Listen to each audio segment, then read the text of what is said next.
welcome to Writers Blockbusters, the show where we treat the final edit of the movie like the script. I'm one of your hosts, Bob Rose, at Thundergrunt Bob on every social media platform. And right now, Jamie's going to introduce himself.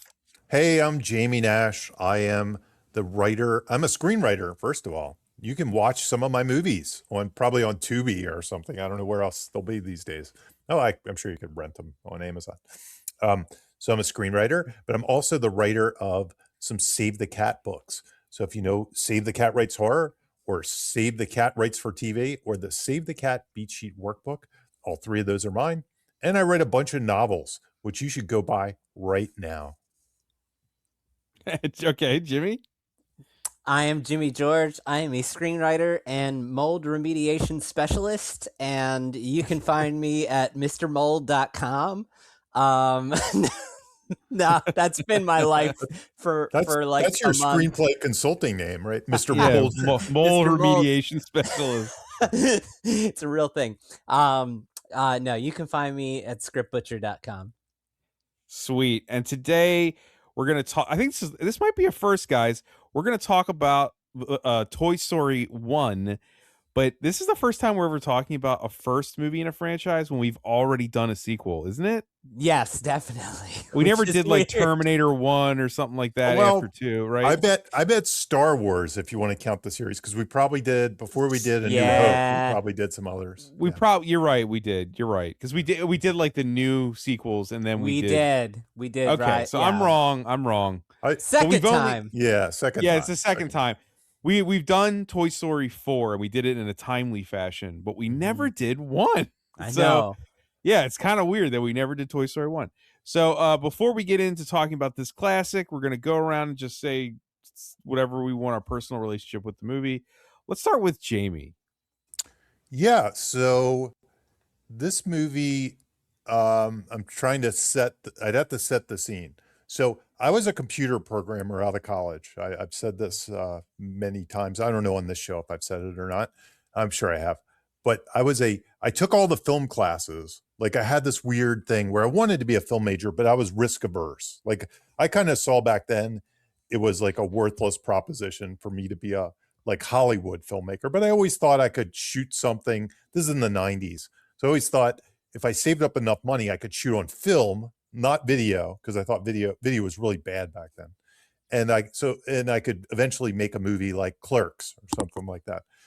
So I had that in the back of my head, but I was mainly a computer programmer. So as a computer programmer, this is a long way into this. I was working on like SGI workstations. We were the first. I went to UMBC, University of Maryland, Baltimore County, and they were one of the first places to get these SGI workstations. Which, if you know SGI workstations, they were what I think Jurassic Park was made on and stuff like that. They were like the best technology you could have for 3D kind of stuff.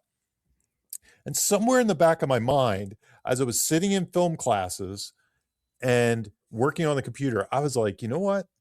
I'm going to work for Lucasfilm one day.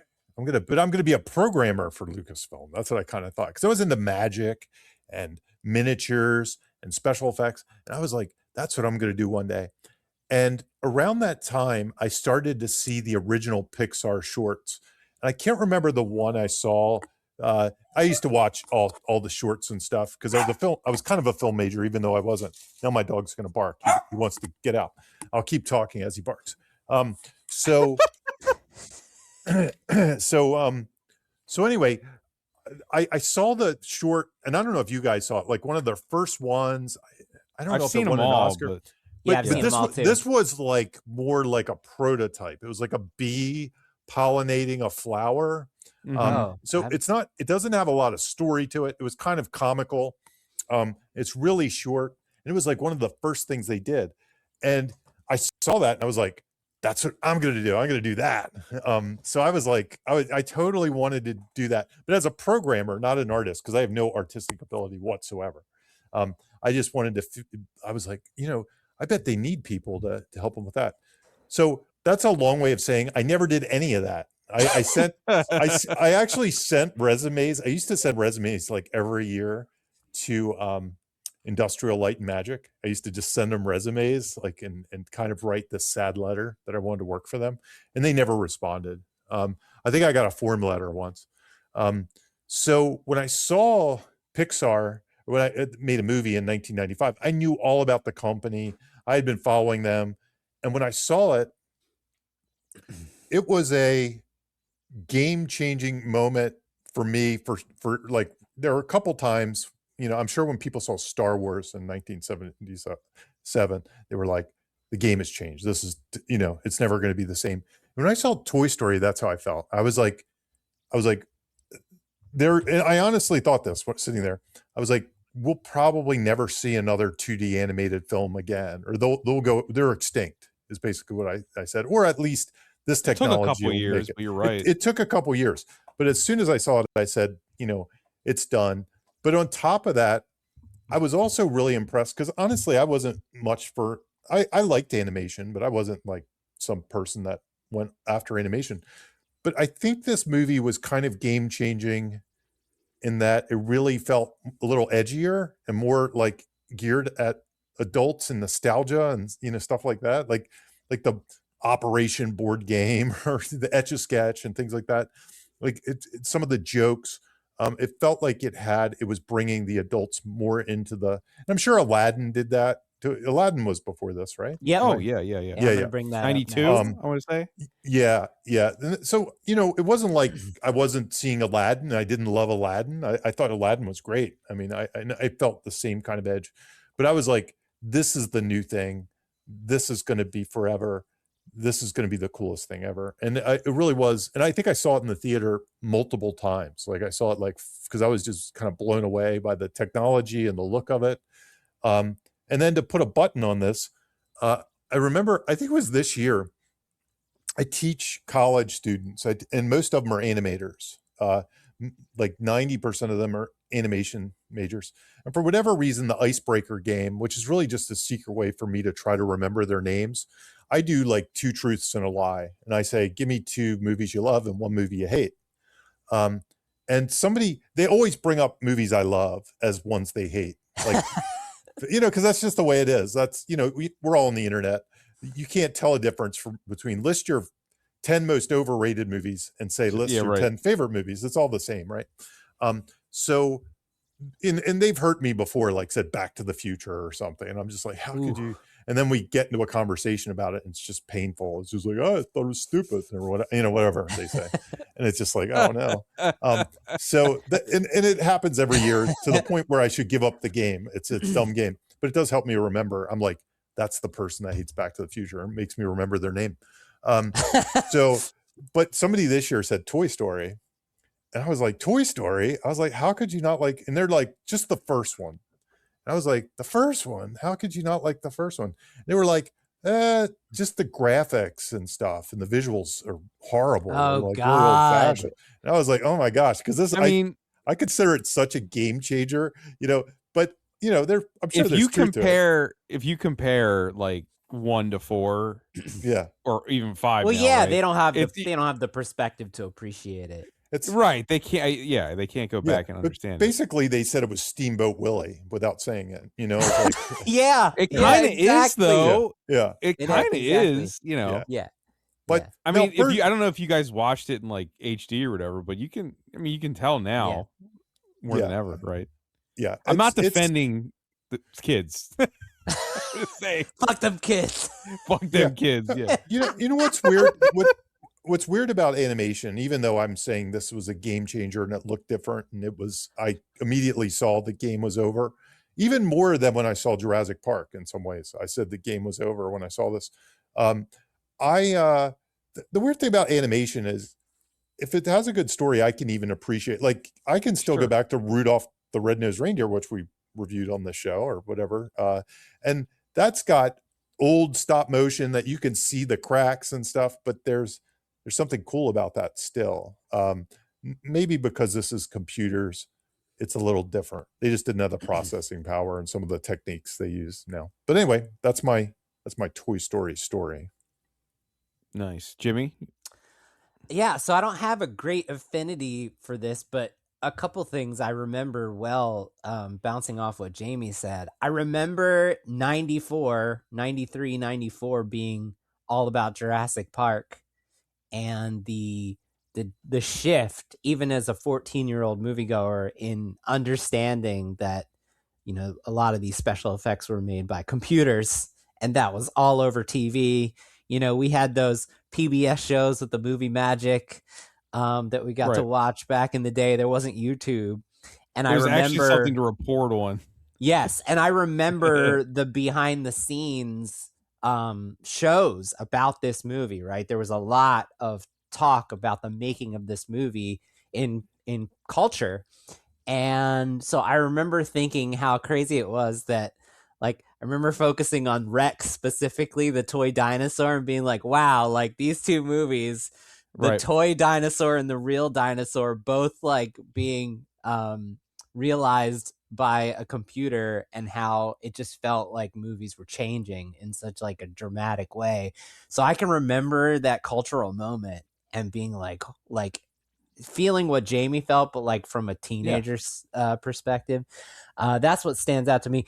And then a couple other things, thinking about it now, I heard an interview recently with Tom Hanks promoting the new one, part 5, and he pointed out that in his world, in his career, for the early part of his career, no one had any interest in acting, in being a voice actor in an animated movie, and it was Robin Williams in Aladdin who changed the landscape. And after Aladdin, he said everyone wanted to be a character in a voice of an. It's weird to think about, because so much of animation now is the star, right? The voice actor.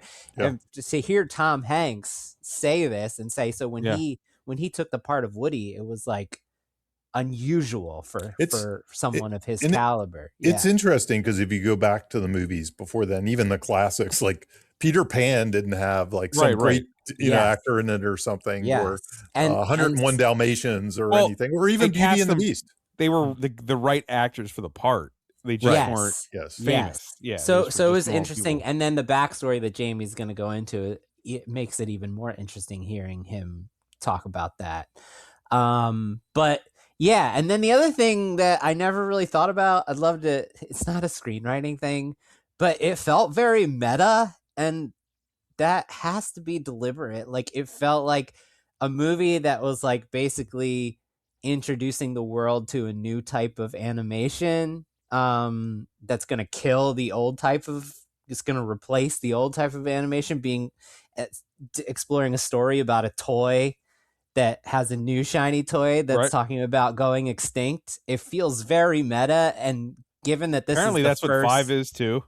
Right. Is it? I mean, that makes sense, right? 5 is about an iPad. The kids, I mean, that makes sense. So, but it's just, I never thought about it that way, and like for it to be the first movie made with this technology, and for that to be the topic of the story, is very interesting. You know, this many years later, to me at least. So definitely, yeah.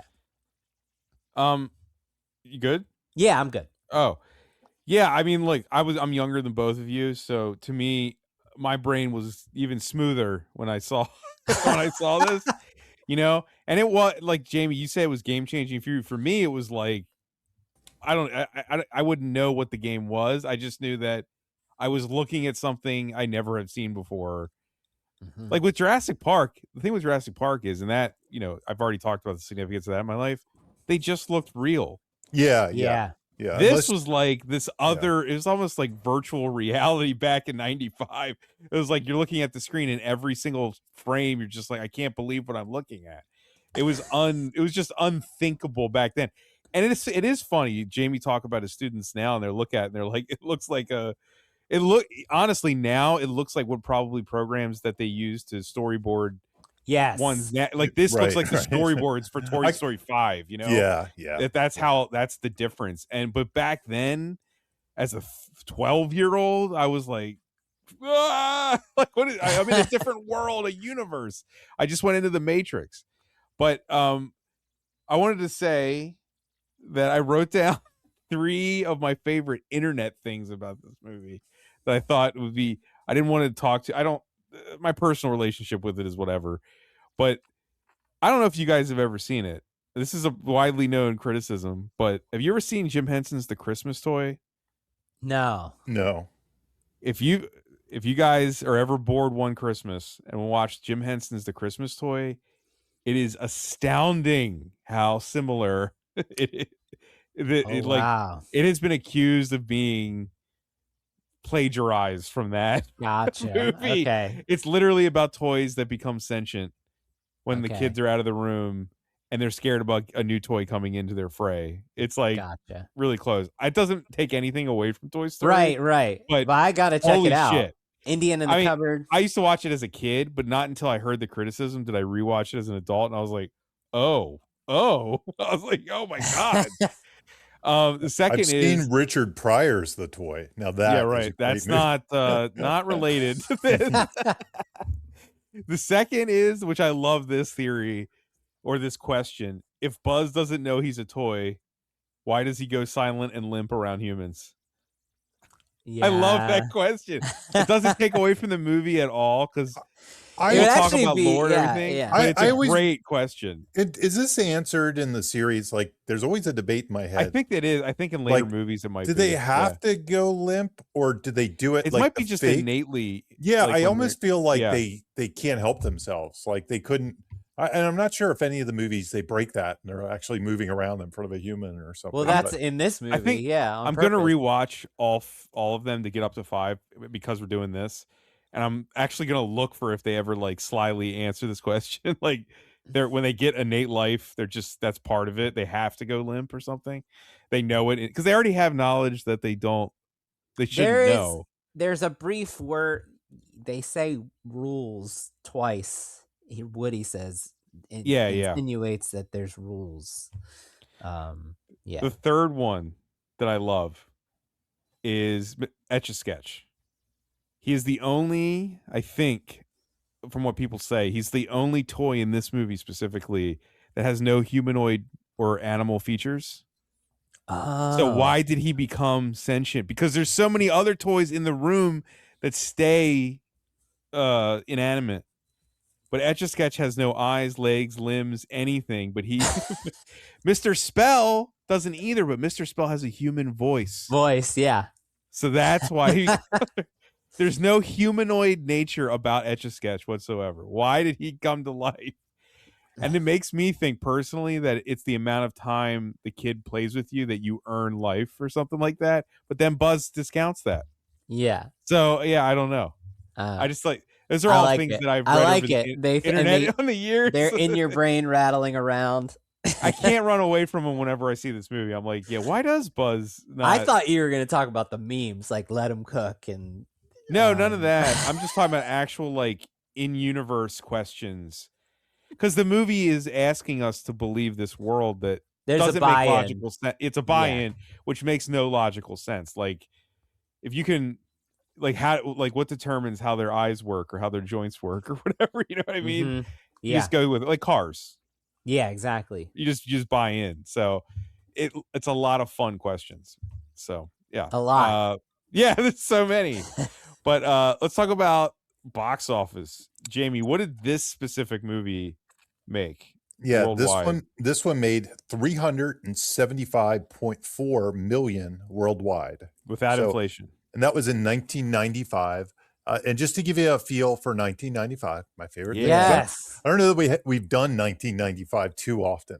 Because none of these movies in the top 10 of we might have never done 95. Yeah, we really that would be awesome. No, I at least in the top 10 we haven't, which is interesting. And I don't think the top 20.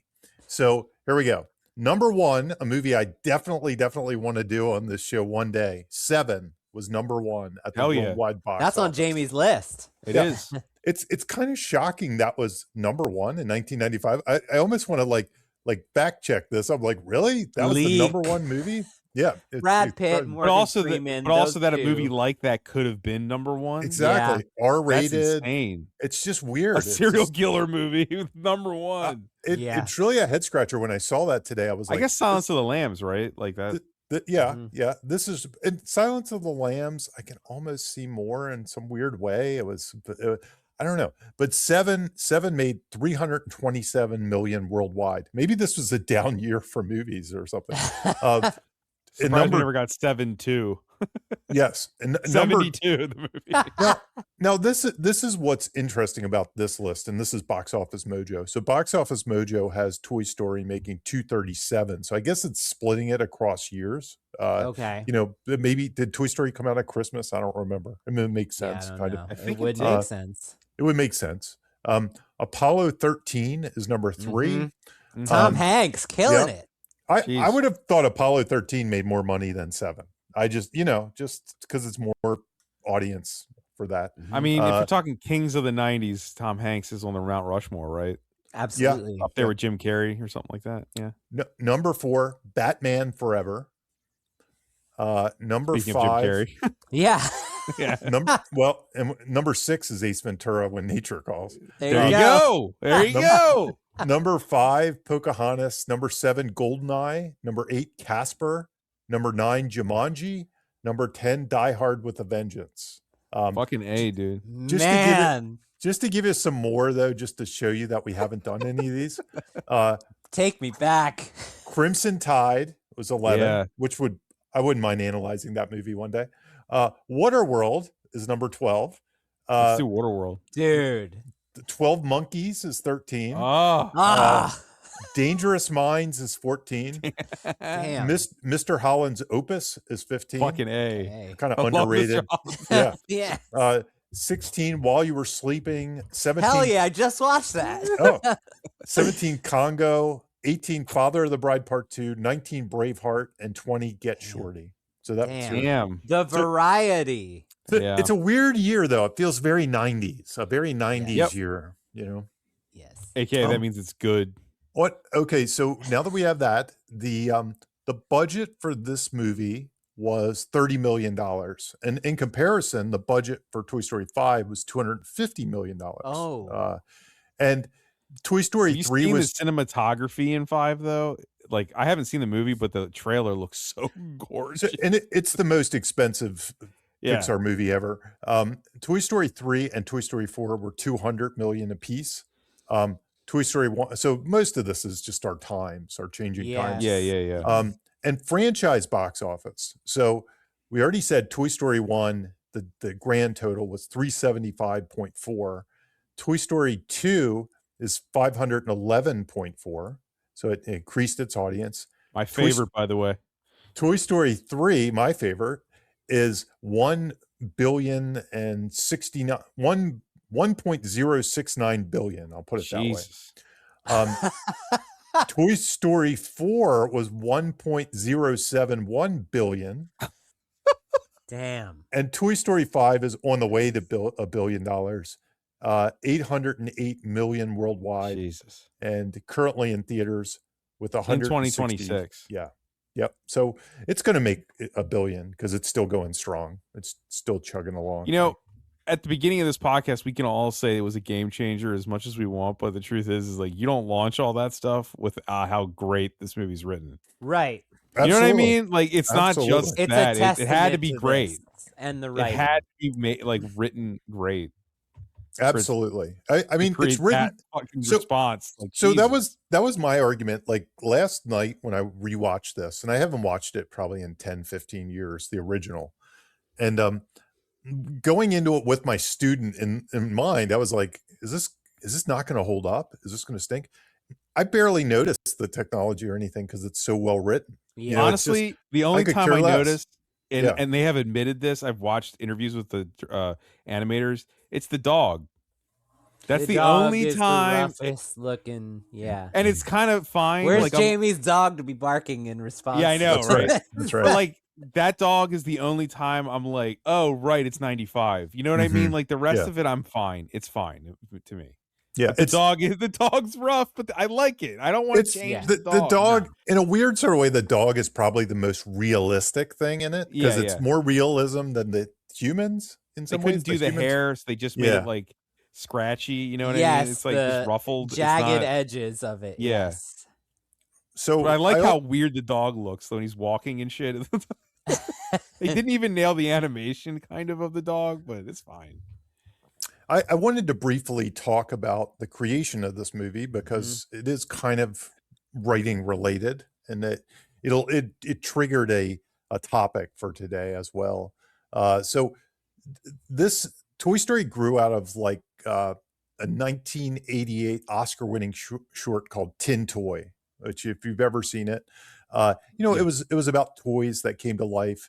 It was not. It was like this one-man band toy named Tinny, and then there was a ventriloquist dummy that they were going to put in the feature. I'm talking about the feature when they expanded it, and they thought about making a TV special, but Disney actually encouraged them to make a feature.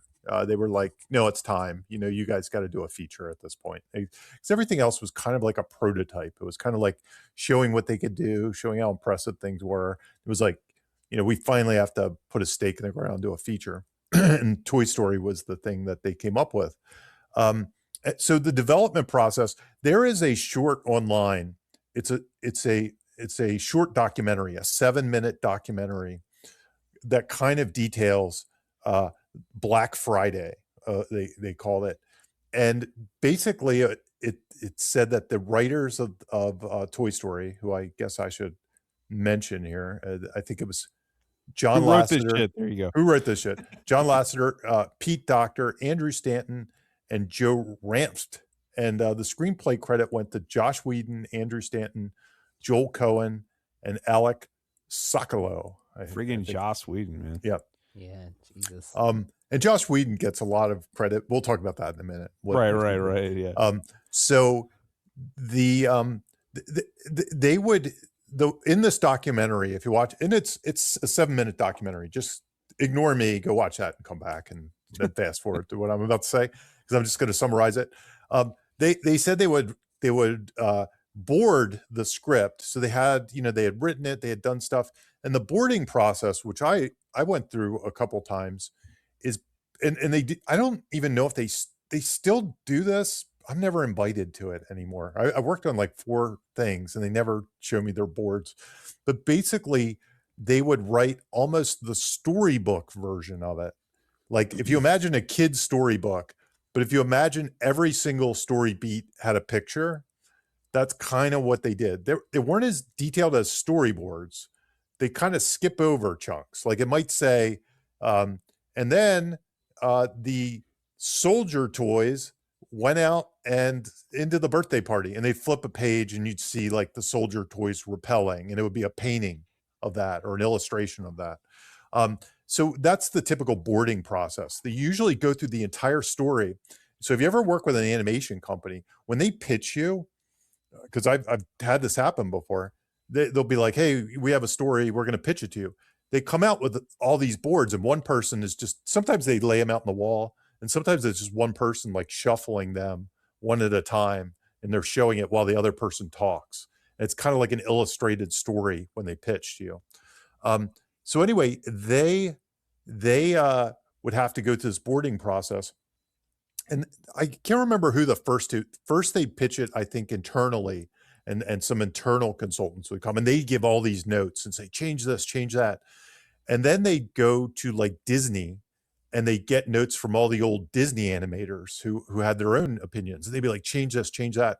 And they literally said they'd be rewriting them like during the day, or re-illustrating or doing things and shuffling them up. And then they'd go to Katzenberg like that night, and he would rip it apart and change it. And he wanted it to be edgier and something for adults. He didn't want it to be like the old kind of Disney projects. And they kept changing and changing until finally they had a screening of the next step in animation, often is a reel, which kind of takes those boards, but then puts a little bit of animation in it. It puts voices in it. In the video, it shows the reel they showed. It shows a piece of it. And it actually has Tom Hanks' voice and stuff like that. I'm not positive if they put that in later or if he was there, but I think he was there. I think he was part of it, I think. Yeah, I read a quote where he said during the recording that he hated the character and the guy was the jerk. Right. So that's what happened on Black Friday. So they finally got there, and through the edgier stuff and all that stuff, they kept changing things to the point where Jeffrey Katzenberg is like turned to somebody during the reel when they were showing the reel, and they said, "Why is this so terrible?" That's what he said. He said, "Why is this so terrible?"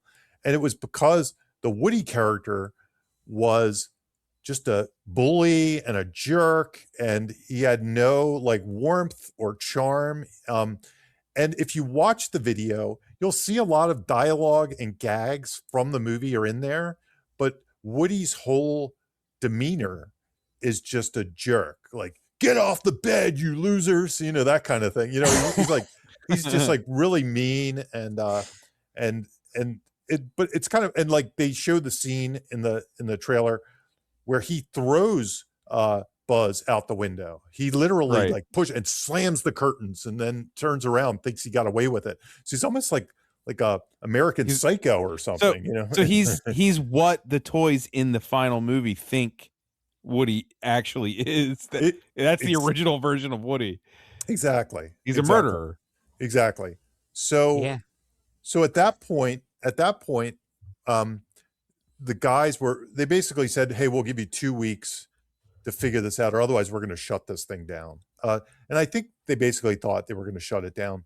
So the guys went back to work, and what they really thought, and I've been through this, I'm kind of gone through this in the last year, is when you end up on a project and there are all these notes and things like that, and bosses you have to impress, sometimes you can lose sight of your movie, and you're just kind of trying to make all these different people's movie, and sometimes that's not good. Sometimes it is good. Sometimes you can catch the wave. And this is why screenwriting is so hard, because there's so many people some people have no sense of humor.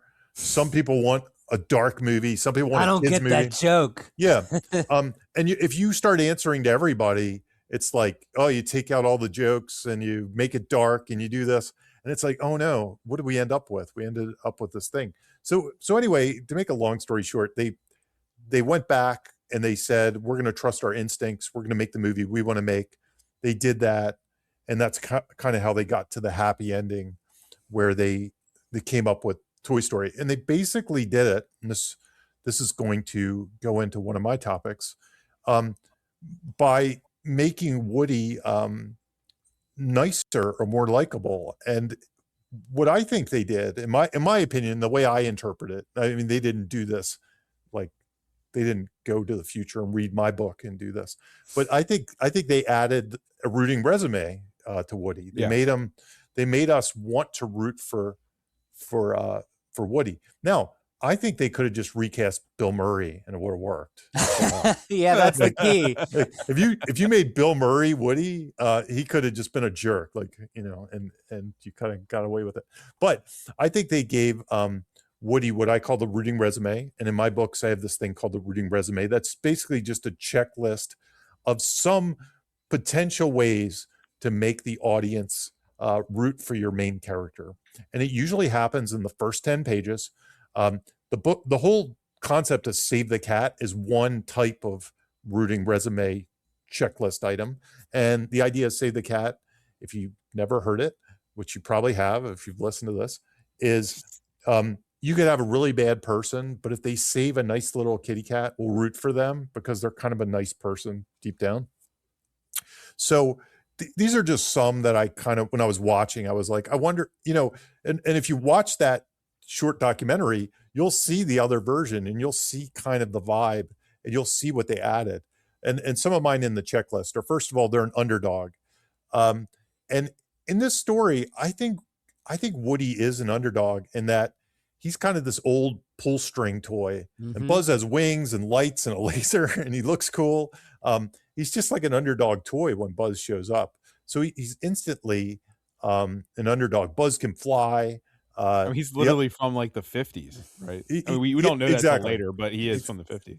Jamie, there's that great moment where all the toys are enamored by Buzz after he flies, and they highlight, we only see it from behind Woody's back when they're like, Woody's got one like that too, but it's just an old pull string, right? And then I think Mr. Potato Head says something like, "It sounds like crap too." Yeah, it sounds all craggly or something. Yeah, and then Woody's like holding the pull string, like ashamed, you know. Yeah, and I think that kind of shame and insecurity and unjustness, that's a great rooting resume material if you have people like unfairly kind of busting on the person that is supposed to be the hero. So and Woody's removed from the bed while Buzz sleeps besides Andy. There's all that kind of stuff going on. So that's one. They care about someone or something, and I think he really cares about the other toys. Yep. I think he really cares about Andy. Yeah, I mean, he loves Andy, and I think even that "You've Got a Friend in Me" montage, even though he's lifeless, there's some glint in his eye, and there's something about him being loved and played with. He's a good leader. He's a good leader. He's a good leader. Like they show that in the very beginning. He's a great. He doesn't want he cares. have a toy buddy. I don't want to have anybody left behind. Like we're doing seminars and shit because he cares about the meeting. Right. Yeah. He's like, he cares. Yeah, Jamie, you have as a subheading under "They care about someone or something" an old neighborhood, and it's basically his community, right? Like he absolutely does. Yep, absolutely. So, and again, I almost can picture them going back and rewriting a couple little sections for this. And it's amazing how sometimes if you just go and make these surgical kind of things, and then you kind of let it flow throughout the rest of the story, because Woody is kind of the asshole character later on in some ways. Totally. But the fact that we set him up to be the nice guy at heart, it kind of makes it all okay. So he's a nice guy with one bad idea. So they try very hard. Bob. they try hard to make their lives better, and I think that's part staff meeting, prepares everyone. He wants to help people. He attempts to preserve order after Buzz arrives. He's kind of being the leader. They're fun. He gets jokes and stuff early on, like the whole quick draw thing with Etch-a-Sketch. His little flirtatious moment with Bo Peep. He handles like Rex's insecurity. He's kind of nice to Rex. He's almost like a little bit of a therapist. He's a bit of a therapist. He has banter, so he's kind of charming. He's kind of fun. He's kind of a nice guy. But then we know their struggle. And this is usually they have a problem that we can somehow relate to somewhere in our past. And, it's Buzz takes his place on the bed. Buzz becomes the center of the community. Maybe we wish we were the center of the community. Andy stops playing cowboy and starts playing spaceman. And even Hollywood starts making backrooms an obsession while we're all sitting here. Exactly. These problems are all relatable. Even Woody's closest friends become fascinated with Buzz. And last but not least, and this is kind of a surprising one, but we wish we were more like them. And, I think in the beginning, we kind of wish we were. He's confident, he's organized, he's the leader, he has good ideas. He knows everybody personally. He commands he's also the entire self-sacrificing most of the movie. After he gets over his moment, like the rest of the movie, I think he would sacrifice himself for any of those toys. Right. And then I also add they're the best at something. And in some ways, he's positioned, at least in this little community, he's the best toy in the beginning. He's the best toy, but he's also the leader, and that makes him the best, at something as well. But he's been Andy's favorite since kindergarten, so that says something about him. He knows it's kind of like he's the I don't know what, the mentor of the toys in some ways. Yeah, like he's the old wise. He's the old wise toy that knows everything. Yeah. So I could almost see them going back and punching that first 10 up, and then, like I said, maybe doing a massage of the dialogue later on in the story. But if you watch that Black Friday reel, it's not that much different. It just has, I think, a different launch, and it probably has a little bit of execution along the way that they played around with. But I bet you they fixed most of it in the first 12 minutes. Wow. I have not seen. Have you seen this, Jimmy? No. This is still short. Okay. No, but I did read about it just for in prep because one of my talking points later is big. It's building off of everything James is saying. So. It's 7.5 minutes. It's on YouTube. Go check it out. It's good. Awesome. Core comic contradiction. Who's that? Yeah, so that's me. Okay. This is one that I've held on to this one for a while because I wanted to find a good example of it, and this is the first thing that popped in. The back rooms didn't really have a good core comic contradiction. Obsession probably did. So there's a guy named Brent Forrester on Instagram and TikTok, and he is a former writer for The Office and The Simpsons and a whole bunch of other things. And he gives little tips, but then he also offers classes and things like that. And I find his tips actually really interesting. And this particular one is his. And it reminded me of the Robert McGee thing we've talked about many times. The what is it? The blind comic obsession. Yeah. This might be a different way to look at that, but I think I've always had a hard time with the blind comic obsession, like nailing what it was, like how to put it in words. And this one I found a little easier. So I kind of latched onto this one recently. So what the core comic contradiction is, it's the difference between how a character wants to be seen or sees themselves and how they actually come across. And this movie kind of nails that. Like, it absolutely nails it. And I was like, okay, I had to do the Leonardo finger point. I was like, okay, this is the one. Core comic there it is. Yeah. Yep.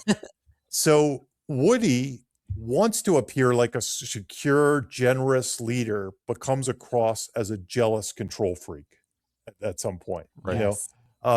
And comedy comes out of that. Like, that's where we get a lot of our comedy. So, Buzz, like, effortlessly becomes Andy's new favorite, and the toys admire Buzz and all that, like we said. But the more Andy tries to prove he isn't threatened, the more threatened he appears, and that's where a lot of the comedy comes from. I mean, Woody. I'm sorry, Woody. I was gonna say, Yeah. wait. So Woody, he runs that military surveillance on Andy's presence while telling everybody not to, let's not panic. And he does that. He welcomes Buzz while kind of territorially protecting his place on the bed. He dismisses Buzz's flight as falling with style. He's like, while all the other ones are in kind of awe. He schemes to knock Buzz behind the desk, of course. He insists Buzz fall was an accident, which is, that the opportunity for comedy right there, character comedy. He tries to prove Buzz is alive by waving Buzz's severed arm, making himself look like a murderer. That's like one of my favorite gags in the thing. Between that and the kung fu chop, like, they're my favorite gags. It's just how quick the other toys like are down with it, except right. Like, oh, look, it's there Woody. He is. It's Buzz. Yeah. It's such an animator kind of writing too, because when you write animation, you'll write like, hey, Buzz uses, or Woody uses Buzz's arm to wave behind the window. And then they'll do the, hey, bro handshake and all that. Look at the new handshake we got. And that's the type of thing animators do. Animators love adding bits. They just punch up bits like nonstop. So anyway, okay. So then Buzz, on the flip side, Buzz sees himself as an elite space ranger. And while everyone else sees a mass-produced toy who doesn't know he's a toy, or at least Woody sees that. So that's where all of we see what Woody sees. So we see what Woody sees. We're ahead of Buzz in that way, and that's where the comedy comes from for Buzz. I like this, Jamie. Yeah. And I think there's a lot of truth to this if you could find this core contradiction, because it's organic comedy. It's comedy that just comes out of character at the end of the day. So Buzz isn't pretending. He believes his identity. He believes it's his identity. In some ways, it's almost like who's the guy in Guardians of the Galaxy, like Drax or something. There's yes, like he has a certain way that he thinks, but people see a different thing. Practicing my invisibility. Exactly. The toy world is constantly like exposing who Buzz is, even though he doesn't see it. It's a kind of blind thing, much like McGee says. So, his crashed spaceship is cardboard packaging. His laser is a blinking light bulb. His communicator is molded plastic. He believes Pizza Planet is a real spaceport. He mistakes the claw machine for a spacecraft. He his apparent flight is a lucky series of bounces and collisions. And the television commercial finally reveals all that, of course, in a great moment. But it generates a ton of comedy, and it allows the other characters to interact and bring out comedy as well. So anyway, the big takeaway for this thing to me is kind of build comedy by giving characters, a self-image, and then surround them with people and situations that expose the opposite. So Yeah, right. what does your character think they are? What are they really? Expose with whatever you do in your scene work, expose them in your scene work. And I think you can get a lot of good jokes out of it when they kind of fight against it, that tension, that tensity, so to speak. I'm sure tensity would work with this as well. There, yeah. It's in there. You know what it instantly makes me think of? It makes me think of Ned Ryerson. He's like a great, loving. He thinks he's funny, and he thinks and he's charming. funny. He thinks he's great at selling insurance. He's just like gives it his all, and he's like so annoying. Like, so, Jamie, who is the guy again? Where is this source? His name is Brent Forrester, and I think I follow him. Yeah, I have a lot of like comedy writers, like that's my go-to on Instagram and TikTok. A lot of them are like stand-up writers and things like that. But this guy has some good tidbits. Unfortunately, I think a lot of them are behind a paywall. Like he gives he doesn't even give you an example. He just is like, back on The Office, we always found that if you could find a core comic contradiction, and he doesn't really give you an example. He's like, but if you listen to my class, I'll teach you how, But I love hearing craft from that perspective. That's cool. Yeah, and I think comedy is one of those craft spots that's really hard to articulate, at least for me. Yeah. So anytime I get a tool for comedy, I think it's always a keeper. It always goes into the box. We got to bring this back. This is great. Well, every time we talk about a comedy thing, it's always like you could argue that so many people write with that innately. Absolutely. And they understand that. But yeah. That's the difficult thing, I think, with comedy is most people, I think, who are funny, write innately and don't think about it. But the more I listen to, I've always been a fan of stand-up, and I know you are too, Bob. Yep. Those guys are comedy nerds, like I'm a Save the Cat nerd. You know what I mean? Like if you as innate as it is, they love to talk like with little, words and phrases, and they have their own terminology, codes. And they talk about it in the most boring way possible, to the point where sometimes when you hear them talk about it, it makes it a lot less funny. You're just like, wow, this is how they talk about it. It's shop talk, just same as any shop. You just change the paint, the premise paint on it. And I think it's because I've never gone all in with comedy writing, that whenever I find comedy writers talking their shop talk or their little crafty things, I always find it fascinating because it's kind of new to me. The shop talk part of it, at least. You want to talk about Mundane Magic? Yeah, this one's mine. So on the Close Encounters episode, which is not the last one we did, but 2 episodes ago. 2 episodes ago, yeah, I talked about this is like the most basic recipe for premise delivery. And Jamie, I'm not going to make you go and explain premise paint again. I'll do it this time. Sounds good. One of Jamie's pull springs. But Jamie talks There's about... There's a snake in my boots. Jamie talks about the idea of premise paint being basically, it is the core what if question of your movie. And that is the paint that you put on all your ideas to make them as specific as possible. And for this one, I would say, what if toys are alive and they know they're toys? That's the premise paint of Toy Story. That is what you want. That is what is painted on every moment of this movie. And so the basic idea of the mashed potato mountain is ordinary plus premise paint equals fresh idea. So ordinary mashed potatoes plus the Close Encounters of the Third Kind premise equals the mashed potato mountain he makes at the table of Devil's Tower. And often when I'm reading a script, they will be using a generic idea, and I'll say, you need a mashed potato mountain here, right? Well, when I'm working in fantasy is the reverse of that.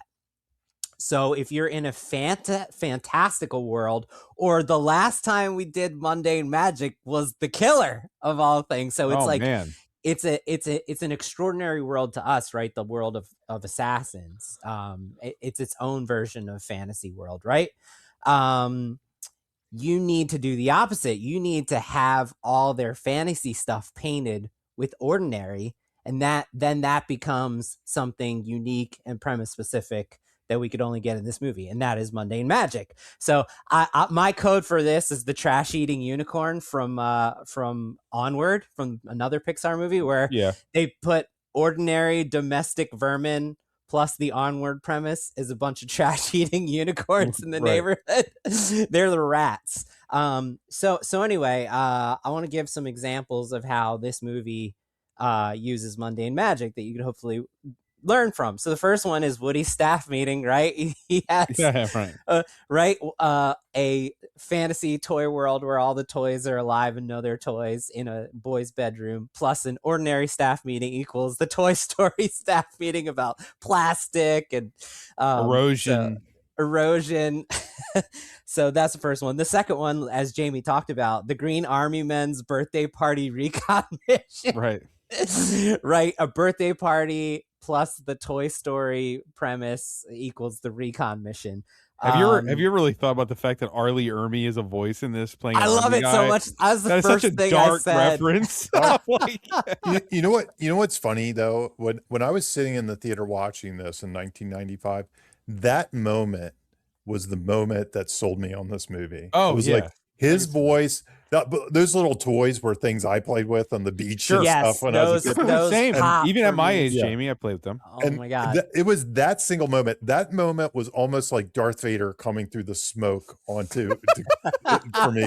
Like I was like, okay, I love this movie already. This movie's good. Right. You know, we're not even we don't have on the talking points all the little gags with the toys you're recognizable, but that works in it. That leads into my next example, which is toys using toys as equipment. Lenny the binoculars is the surveillance guy.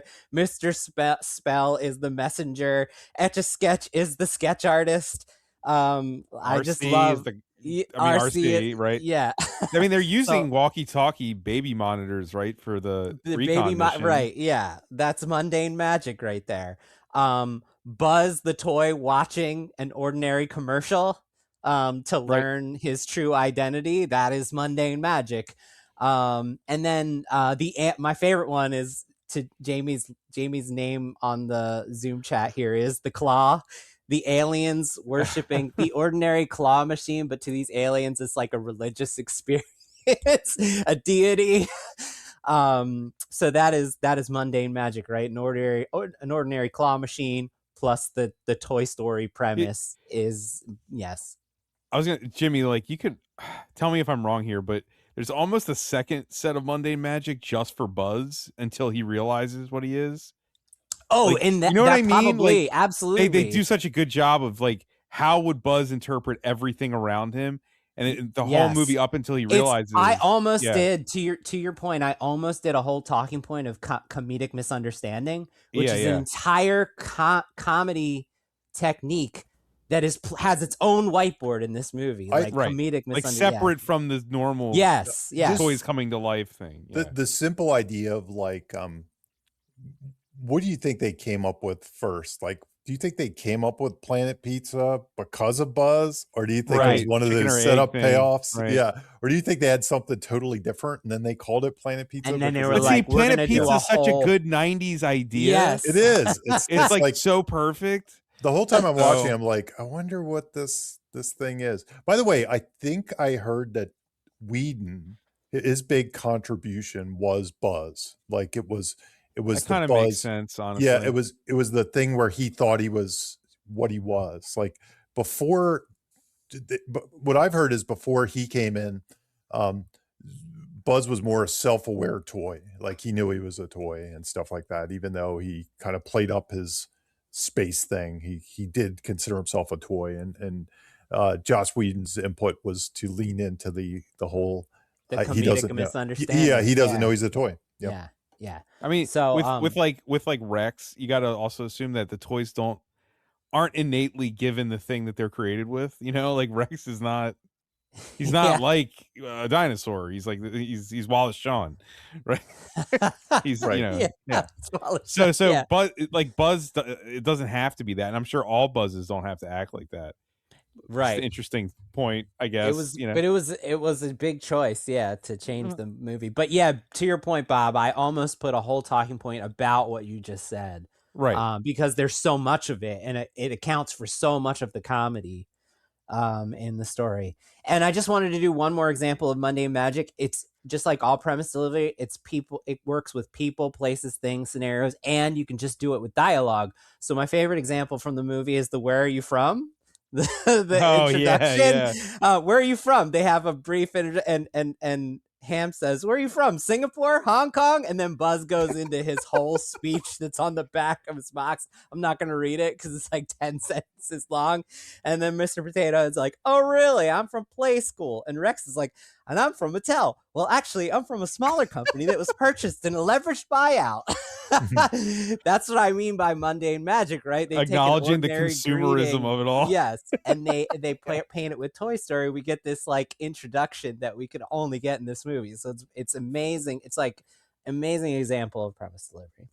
Once again, not talking about writing, but I do wonder, how do they know that? Like, is it in the, you know what I mean? Like, Yeah. do they all do their research somehow? Or And I'm from Mattel. right. Or maybe they all look at their boxes right when they come Yeah. out of the womb or something. You know? Okay, good scenes and goal obstacle conflict. Yeah. So one of the things, whenever I see a movie like this, or even like Breaking Bad or something like that, I'm always like, why are these scenes so entertaining? And a lot of times it comes down to the fact that they're just perfectly executed scenes. Every scene kind of tells a story, so it gives characters a chance to express who they are and be comedic, and there's tension and all that.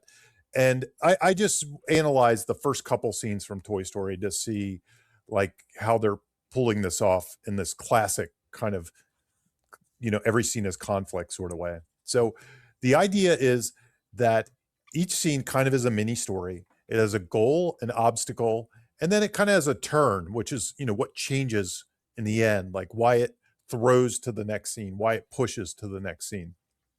And even the first scene out of the gate, the Andy's Western Adventure, well, that doesn't seem like a real scene. It's kind of it's telling a story. It's just telling a story that of the play. Sheriff wants to stop One-Eyed Bart and rescue Bo Peep's sheep, I think is what's happening. And the obstacle is Bart has an attack dog protected by a force field or something, and Woody counters the attack dog with Rex, who eats force field dogs, and Woody defeats Bart and saves the day. So it's actually telling a story where there's a goal, obstacle, and stakes. So even in that kind of meta version, there is a story being told. So and the idea is almost the parody how a child would tell a story, how it gets wild, and they're using all these different toys to come in, but it's still telling a story. So it still has that engine within it. Then later, like the toys come alive, and Woody wants to quietly gather everybody for an emergency meeting. And even that moment, there's an obstacle because like the room is chaotic, the toys are all distracted. He's, Slinky is kind of reacts loudly when Woody mentions bad news. Everybody's like, bad news. So even that's kind of like a sub part of the scene before the staff meeting. And the goal at the staff meeting is Woody wants to prepare the toys for the move. And even this has an obstacle that the toys are all terrified of being replaced. And, each character is expressing that fear completely differently. So Rex worries about a new dinosaur. Ham predicts a garage sale, I think. Potato Head points out that Woody doesn't have to worry because he's the favorite.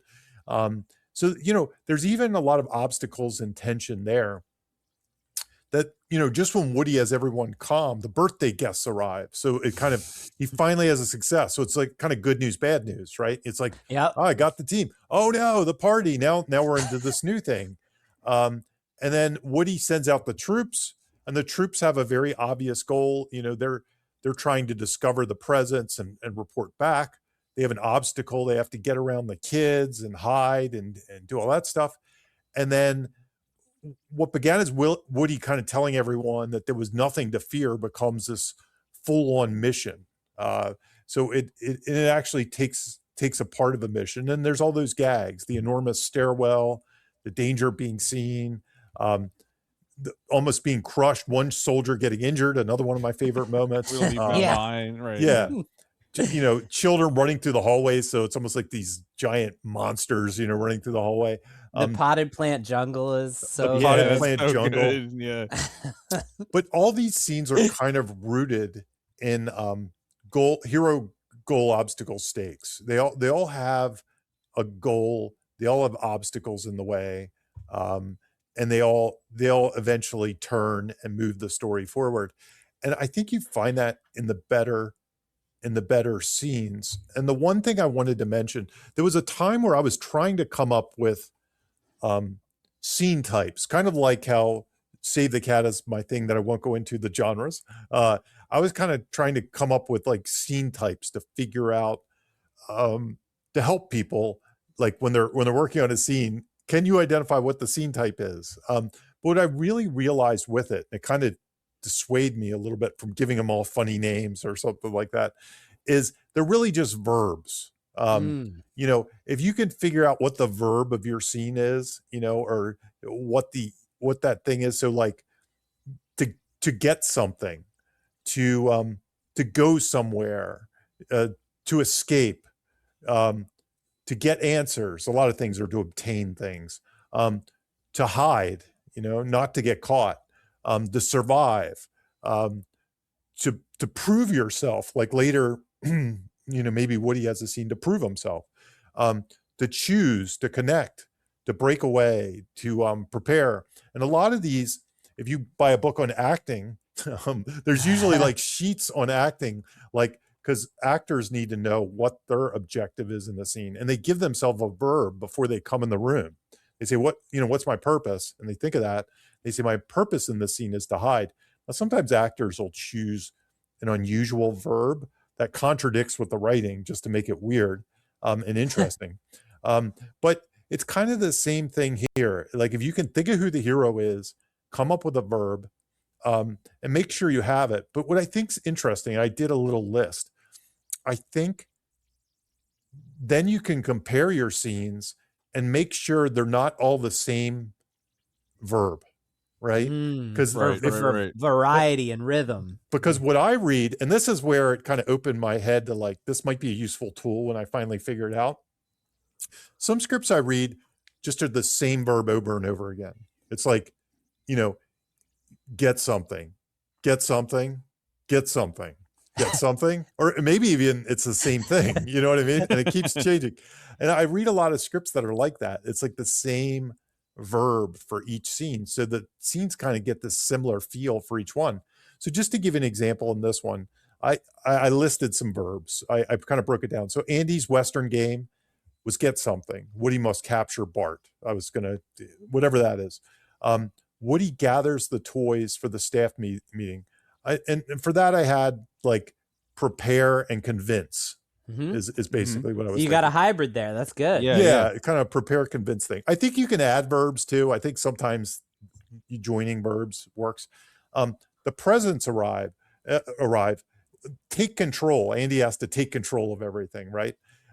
The army men go downstairs.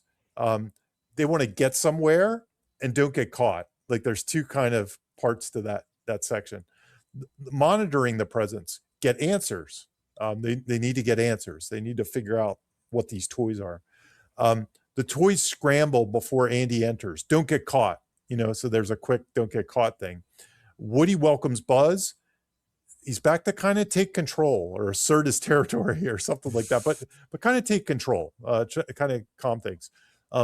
Buzz's flying challenge is prove yourself. And Woody's replacement montage becomes kind of hold on to status. He's kind of protect his realm. So anyway, I just did this quick list, and I think the key thing is that your verb changes. It's never, you can have the same thing every few scenes, or if they're for a different reason. but I think it's useful to figure out what the verb is in your scene, make a list, and just kind of chart it and look at the type of different scenes. Because each of these scenes, early in my career when I used to write, I used to always say, what was the game of the scene? Like some scenes are chess matches, some scenes are seductions, but what's the game, that you're playing? What's the game? And if you can figure out the game of the scene, I think it can make the scene interesting. So that's it. They were just my verbs. That's so good. You know what Yeah. it makes me think of? It makes me think of what we've talked about in the past. On the same wavelength is like the same type of transition over and over, the same type of joke over and over. It's good news, good news, good news, good news, good news over and over, right? That's a great hack for making it feel like you're like riding a wave, right? Yeah, I suspect the way writers will misuse it. Like if I say, hey, write the verb, what they'll do is they'll label different things, like the same thing, different things. Yeah, they'll find a different synonym for the same verb or something like that. So see, he's protecting. Yeah. As opposed to prove yourself, it's protecting territory. That's different than prove yourself or something. You get into the semantics, yeah. Yeah, but I think it's a good analysis tool just to make sure your scenes both have goals, which is the number one rule, but the number two rule is that they kind of vary in some ways, that you're not getting too repetitive with the goal and things like that. Or at least, the cool thing about a verb, it's not just the goal, it's how the character, the emotion it's in the emotion. there. Yeah. It's related to the character. That's why I like the verb, because it mixes goal and character together. It's good stuff. That's new? It's a new idea, James? It's something I talked to Jimmy about it a while back, and I was trying to come up with something different, and this is kind of what I have in the lab right now that I'm messing around with. So it feels like it lives somewhere in the same type of thing as like that Trey Parker advice. Yeah, it could be. It could be a little bit. Yeah, and it's not a new concept like craft wise. I don't think it's just a new way to look at it. The way it matters when you make it targeted and strategic, it becomes a new concept, and this is targeted and strategic. So don't discredit it. It's good shit. I'm kind of I'm on a mission right now to do a deep dive into what makes scenes work, because I never really have done that craft wise personally myself. Like I kind of yada over the scene work stuff. Much like we talk about comedy, I'm just like, oh, it's intuitive. I know how to make a good scene. So I've been trying to do a deeper dive into scenes and what makes, because there are Save the Cat Writes Scenes. There you go. Save the Cat Writes Scenes. Seen the cat. Yeah, but that's my next mission is paying attention to scenes. I dig it. That's it. Yeah. Would you say you MacGyver it? I'm just kidding. The MacGyver exercise. So this is mine. Oddly enough, the last time we talked about this was The Sandlot. So that was last year, last April. So Jesus, was it? Been a while. Yep, I got. Damn. So I'm gonna make Jamie talk again for a second here. I like to introduce this by talking about Jamie has this great concept of how different characters approach a situation dramatically different. Your James Bond SpongeBob example, Jamie, you want to talk about that? Yeah, sure. So the idea here is it's that every character takes different tactics based on who the character is. So just the super fast example that I always give, say there's a door that someone's trying to get through, or say your character is locked in a room and there's a guard at the door. If your character's Batman, they get through the door one way, right? They might use a gadget or something, or just punch the guy in the face or something. I don't know. If your character is SpongeBob, they get through it another way. If your character is I don't know, Legally Blonde. What was her name? I don't know. Elle Woods. Elle Woods. Yes. Which is now there's a TV show with Elle Woods now or something. Elle Woods is going to get through. I don't know why. It's a very save the cat thing to call her, but she's going to get through the door a completely other way with charm and elegance, and probably some kind of homespun witticism kind of thing. Yeah. So if the problem I find in a lot of scripts I read is they take the first idea of how to get through that door, and it's kind of like premise paint in some ways, right? Mm-hmm. Because it's almost like the soulless version. It's almost like the version that could be any character. If your solution to a problem is the same one that any character in your story could do, then you're missing a chance to explore character through an action. Exactly. And what I read all the time, just like Jamie, is one script after another where I'm just reading generic tactics, and I'm, my note is not premise specific enough, which is basically not character specific enough. And what I give my clients is this MacGyver exercise, which is like, what is your character's unique MacGyver move? Sometimes it's, premise specific. Sometimes it's character specific. It depends on the scenario and the story. And then they say, who's MacGyver? Who's MacGyver? I know we've joked on, yeah, that's the thing. Like, some listeners who are young might not even know what the fuck that means. Yeah. So for anyone who's young, MacGyver was a show that was completely centered on Richard Dean, what is it? Anderson. Richard Dean Anderson's character. Oh, the guy from Stargate. Yeah. Yeah, Stargate guy. Using whatever he had to get out of the situation. Like, and the whole imagine show it's all was escape about rooms, and he's getting out of escape rooms with Yes. gadgets that he made out of random household stuff, products. like he's gonna defuse a bomb with a ballpoint pen, right? It's what He's gonna MacGruber take was the a parody springs out. of. Yes. Yeah. So, but that's really instructive on this topic of generic tactics. So I give my clients the MacGyver exercise to try, and I use a bunch of examples like Jamie just did, to try to workshop how to make the tactics of the moment as specific to the premise and the character as possible, so it pops. Like Jamie said, you don't want it to be whatever the solution that you think that the reader thinks of. You want it to be whatever the solution the character thinks of. And that also, the obstacles you write in also impact that. But I think that this movie is a great example of the MacGyver move, which is Woody convincing all of Sid's, victim toys to reveal themselves to be alive in order to get Buzz out of the situation. And it's just like, it goes against, like, we know the whole time that they don't reveal themselves. It's the one core rule of the story, right? And we know that, like, for the faults he's done with against Buzz, he's generally the lawmaker, right? Like, right. Woody, that's part of his density. He's the sheriff. He's the law. And so, like, this is a bit, and he even says in the speech, all right, we're gonna have to break the rule. But so it's just a great example of a premise specific, a MacGyver move. You're talking about him talking in front of Sid, right? Yes, him and all the toys revealing themselves to be alive is a moment that you could only, a tactic and a moment that you could only see in this movie, and it's like one of the big, it's like one of the great moments of the movie. So it's just a great example of MacGyver moves. So if you got a script and you're thinking to yourself, yeah, maybe I need to revisit the tactics my character's making. Toy Story, this is a great example of, like, how to execute that.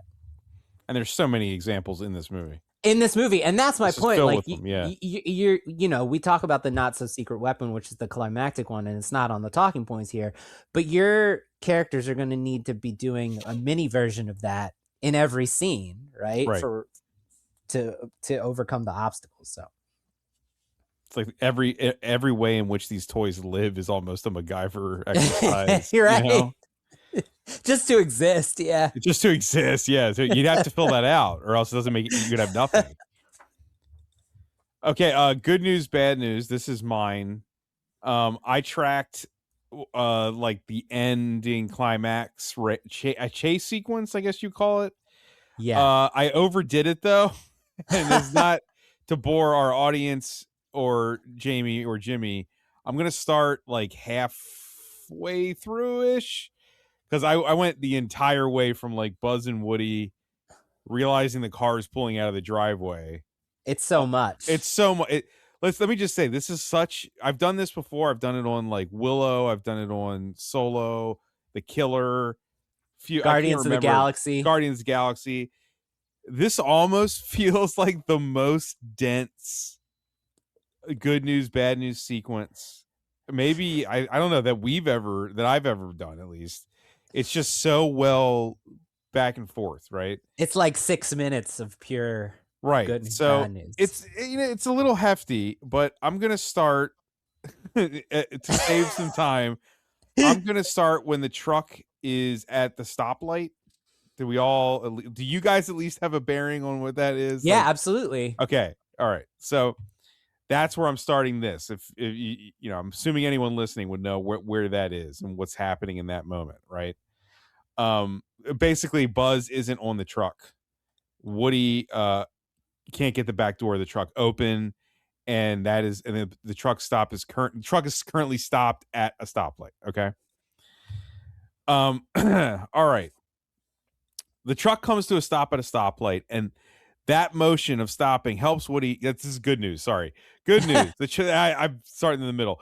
Good news. The truck comes to a stop at a stoplight, and that motion helps Woody pop open the sliding truck door, revealing Andy's moving boxes.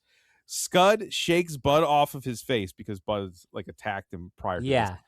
this. So hard that Buzz slides under a car where Scud cannot hurt him. Woody frantically opens boxes and finds what he's looking for. RC, the remote control car.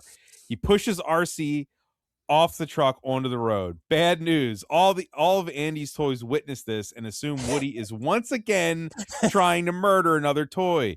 Good news. Woody uses RC's remote to drive him right to Buzz under the car past Scud. Bad news. The traffic light turns green. The truck starts moving again. All the other toys now decide Woody has to be stopped before he murders RC.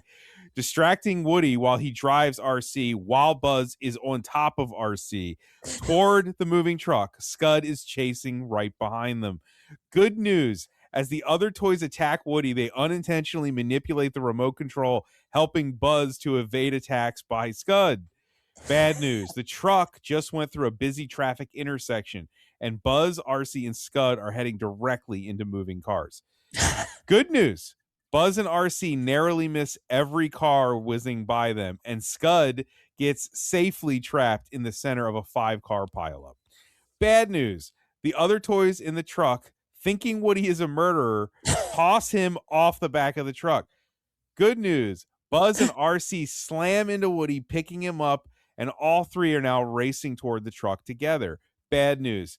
There's a car between them and the truck, and they are about to crash into the rear wheel.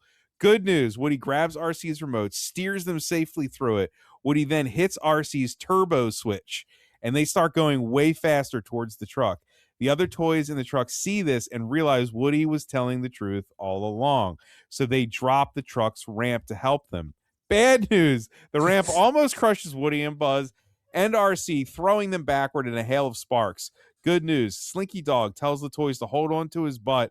He leaps down with the front half of his body and grabs Woody by the hand. Bad news. RC starts running out of battery power. As they slow down, Slinky Dog gets stretched to the very maximum, and he can't hold on for much longer. And he lets go, flinging his front half back into the truck, leaving Woody, Buzz, and RC behind without power. Good news. Buzz remembers he has a giant rocket strapped to his back. Woody remembers he has a match. Woody lights the match. Bad news. A car whizzes by, extinguishing the match. Good news. As Woody cries in despair on the ground, the sunlight, magnified through Buzz's helmet, burns Woody's hand, giving Woody the idea to light the rocket, the wick of the rocket with the sunlight. He lights it. Bad news. Woody realizes he just lit a rocket that will eventually explode. The rocket ignites, and they go insanely dangerously fast through moving traffic. Good news. They miss every car and actually start gaining on the moving truck and have so much velocity they start lifting off the ground. Bad news. Woody lets go of RC midair. Good news. RC lands safely in the back of the truck. Bad news. Woody and Buzz are skyrocketing straight upward into the sky, about to explode. Good news. Buzz opens his wings, which cuts the duct tape holding the rocket. The rocket keeps going and explodes safely away from them. Bad news. Now Woody and Buzz are falling to their death. Good news. No, they aren't. Buzz's wings are helping them glide. He's flying or falling with style. Bad news. They soar right past the moving truck. Good news. Buzz flies them perfectly through the sunroof of Andy's car, landing them safely on the car seat. They are back with Andy, safe and sound.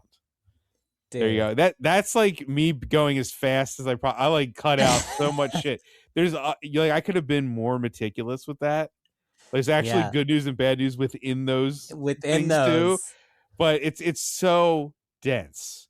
That might be my favorite one you've done. Like, it's good, man. I mean, it's literally like the best of Indiana Jones type scenes, you know. And Jamie, you've talked about when you're working with animators. I got to imagine they're like trying to punch up every moment. Right? Every moment.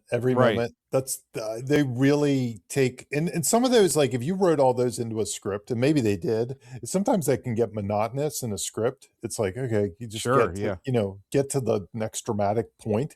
Not that I think people should skimp and not write the action, but sometimes they take it so far and it works great in a movie. But if you read it in a script and it's just like going on and on and on, it's like, okay, let's get to the next point.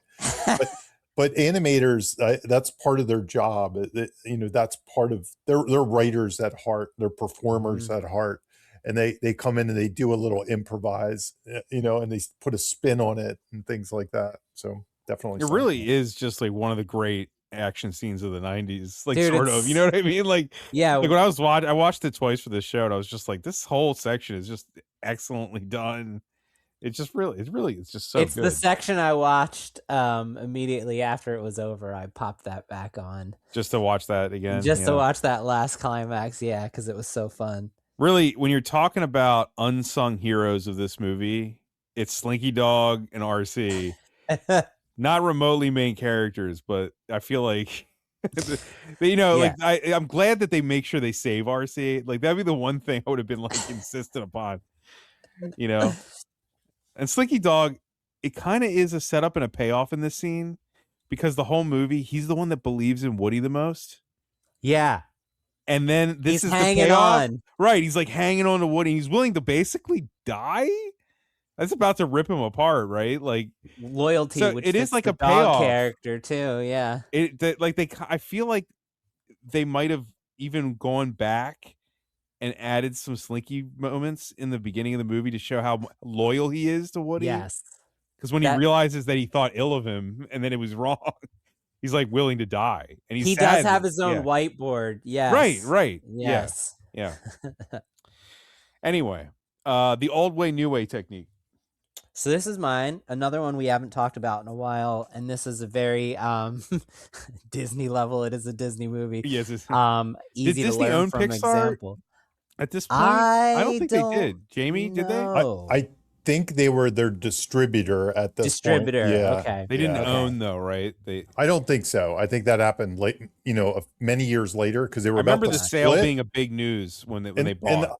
And obviously nobody knew who Pixar really was until this movie. So I think it happened much later, where they were about to split apart, and they finally just picked them up. But I don't know when. So this is basically, we've talked about a lot in the past about before and after snapshots, right, guys, and how like you need to prove to the audience, would the character make the same decision in the end that they would, that they did, yeah. And a lot of times we've debated whether a character has even arced based on those before and after snapshots, right? Like, did they just learn new information? Is one that you always have a good perspective on, Bob, or did they actually change as a character? Yeah. So a really simple way to prove that is what I call the old way, new way technique, which is you quite literally give the character the same choice twice. You basically replay the same scene twice to show how the character has grown and changed. And in this case, it's the RC choice, which is the old way. So, old way, Woody took the RC in order to knock Buzz behind that piece of furniture. Yeah. Um, and that was using the him essence of who for evil. for evil, for evil. Yeah. And we got some great growing pains in between. We got the fake apology. We got him pretending that Buzz is, okay with the arm puppet. We got growing pains in between to prove that Woody is getting there. And then in the climax, he has the chance to abandon Buzz, and he uses RC to rescue Buzz. He quite literally does the same tactic in order to save Buzz, which with is the same instrument or person, exactly, however you look at them. Yeah. which is a very simple way to prove to the audience that a character has changed by replaying a scenario. And even though it's not in Andy's room, it's got all the same ingredients. Right.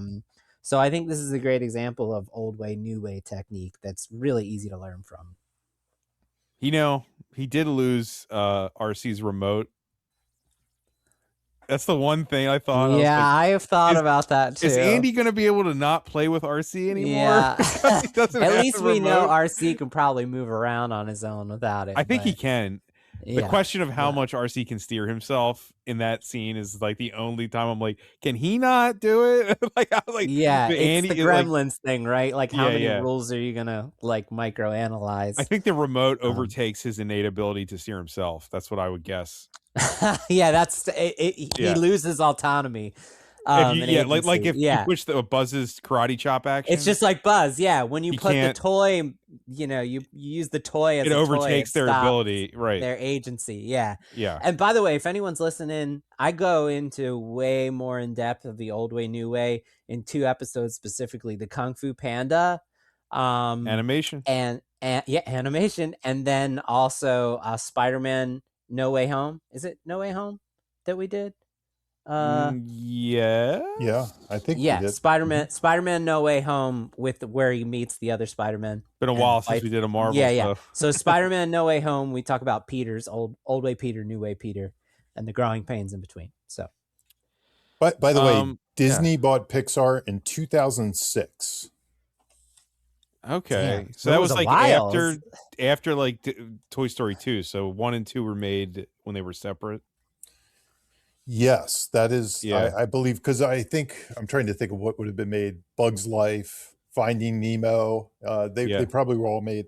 But if I remember correctly, I really should research this before I say it. I remember there was some leverage.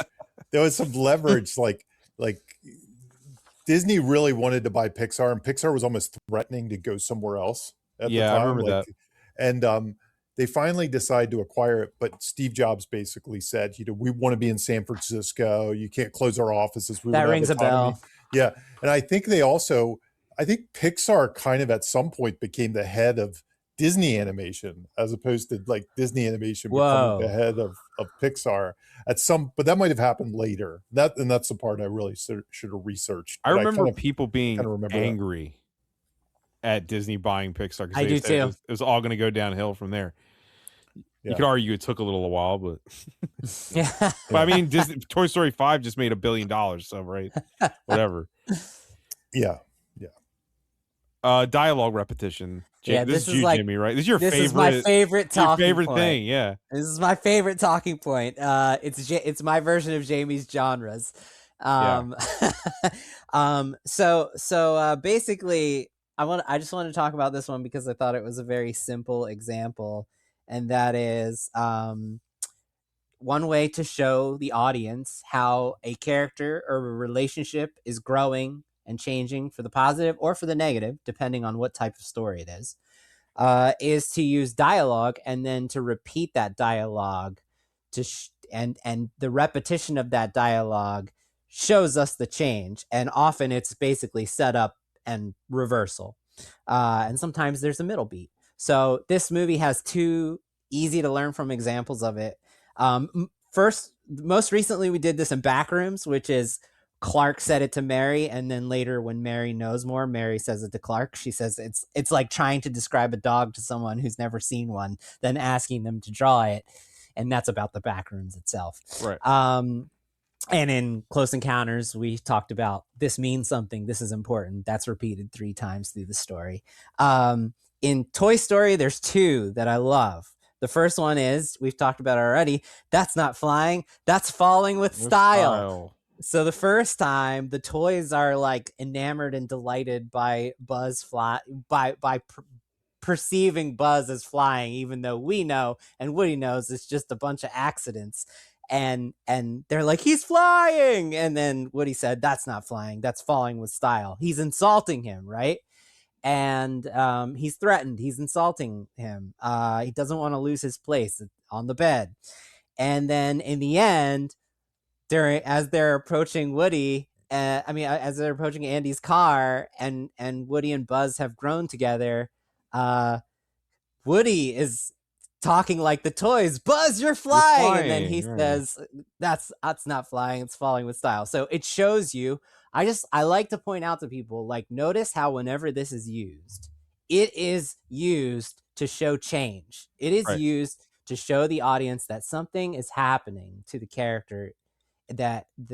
So, and then the second one, it was even said first as an insult, and then it's sort of Buzz compliment. It's like it goes from an insult to a compliment, you know? Yeah, it's like a mutual respect thing, right? Yeah. Buzz is throwing his insult back at him, understanding who he is now, and it's beautiful. Yeah. So the second one, I don't think we've ever done this before, so I was excited about this. So there is actually a whiteboard for To Infinity and Beyond. They did dialogue repetition to an extreme. They used it as kind of like the spine of like the whole story world and all the characters in it. And this line gets 7 beats. Okay. It's repeated 7 times in the story, which I didn't know. Yeah. So first time is Buzz in Andy's room. He says his catchphrase, you know. The second time is Andy before Pizza Planet. So Andy is revering the line, right? To Infinity and Beyond. Right. The third time is the commercial, seeing the sales pitch. So it's starting to lose its meaning. And then the fourth time is after Buzz sees it on the commercial, he's trying to prove that he is still like a space ranger, and he says it when he's trying to fly out the window and then falls. Right. So and his arm falls off. So again, it's starting to change meaning. And then Sid says it when he's carrying Buzz to blow him up. Right, to Infinity and Beyond. And then finally Woody in the climax says it in triumph as they're flying toward Andy's car. So it has a whole journey, and I bet you it kind of follows like a beat sheet. How many Save the Cat beats are there, Jamie? Numerically. There's 15. Oh, so it's half of those. So So anyway, I thought it was really cool that the line itself took a journey that kind of we traveled to feel how things were getting worse than better for the characters. So it was cool. That's awesome. I never even would have thought of that. That's Jamie, do you ever do that? Take a line and repeat it that way, like that, to that extreme? No, probably never to that extreme, but I definitely, when you bring this up, because it's not anything I really think about, but I definitely repeat lines like 1, 2, or 3 times, but it's usually like, you know, a targeted 2 or 3 lines in a script. Yes. This 7 times. I mean, I wouldn't advise it, but it's interesting to see how it works and functions. That's like every one of those moments, moments, life cycle. It's just great. Yeah. Okay. Well, here's something we've talked about before, right? I think The Incredibles is what I want to say. The Incredibles, only one time. The 22 Pixar rules. Yes. So I feel like for anyone listening, it doesn't pop up a lot anymore, but this was such a common thing in the screenwriting world about a decade ago. Like you couldn't like go a day on the internet without seeing someone talking about the Pixar rules. And I remember when I first started teaching, which has now been like 15 years. I remember I had a slide that went over the Pixar rules. My screenwriting class. Yeah.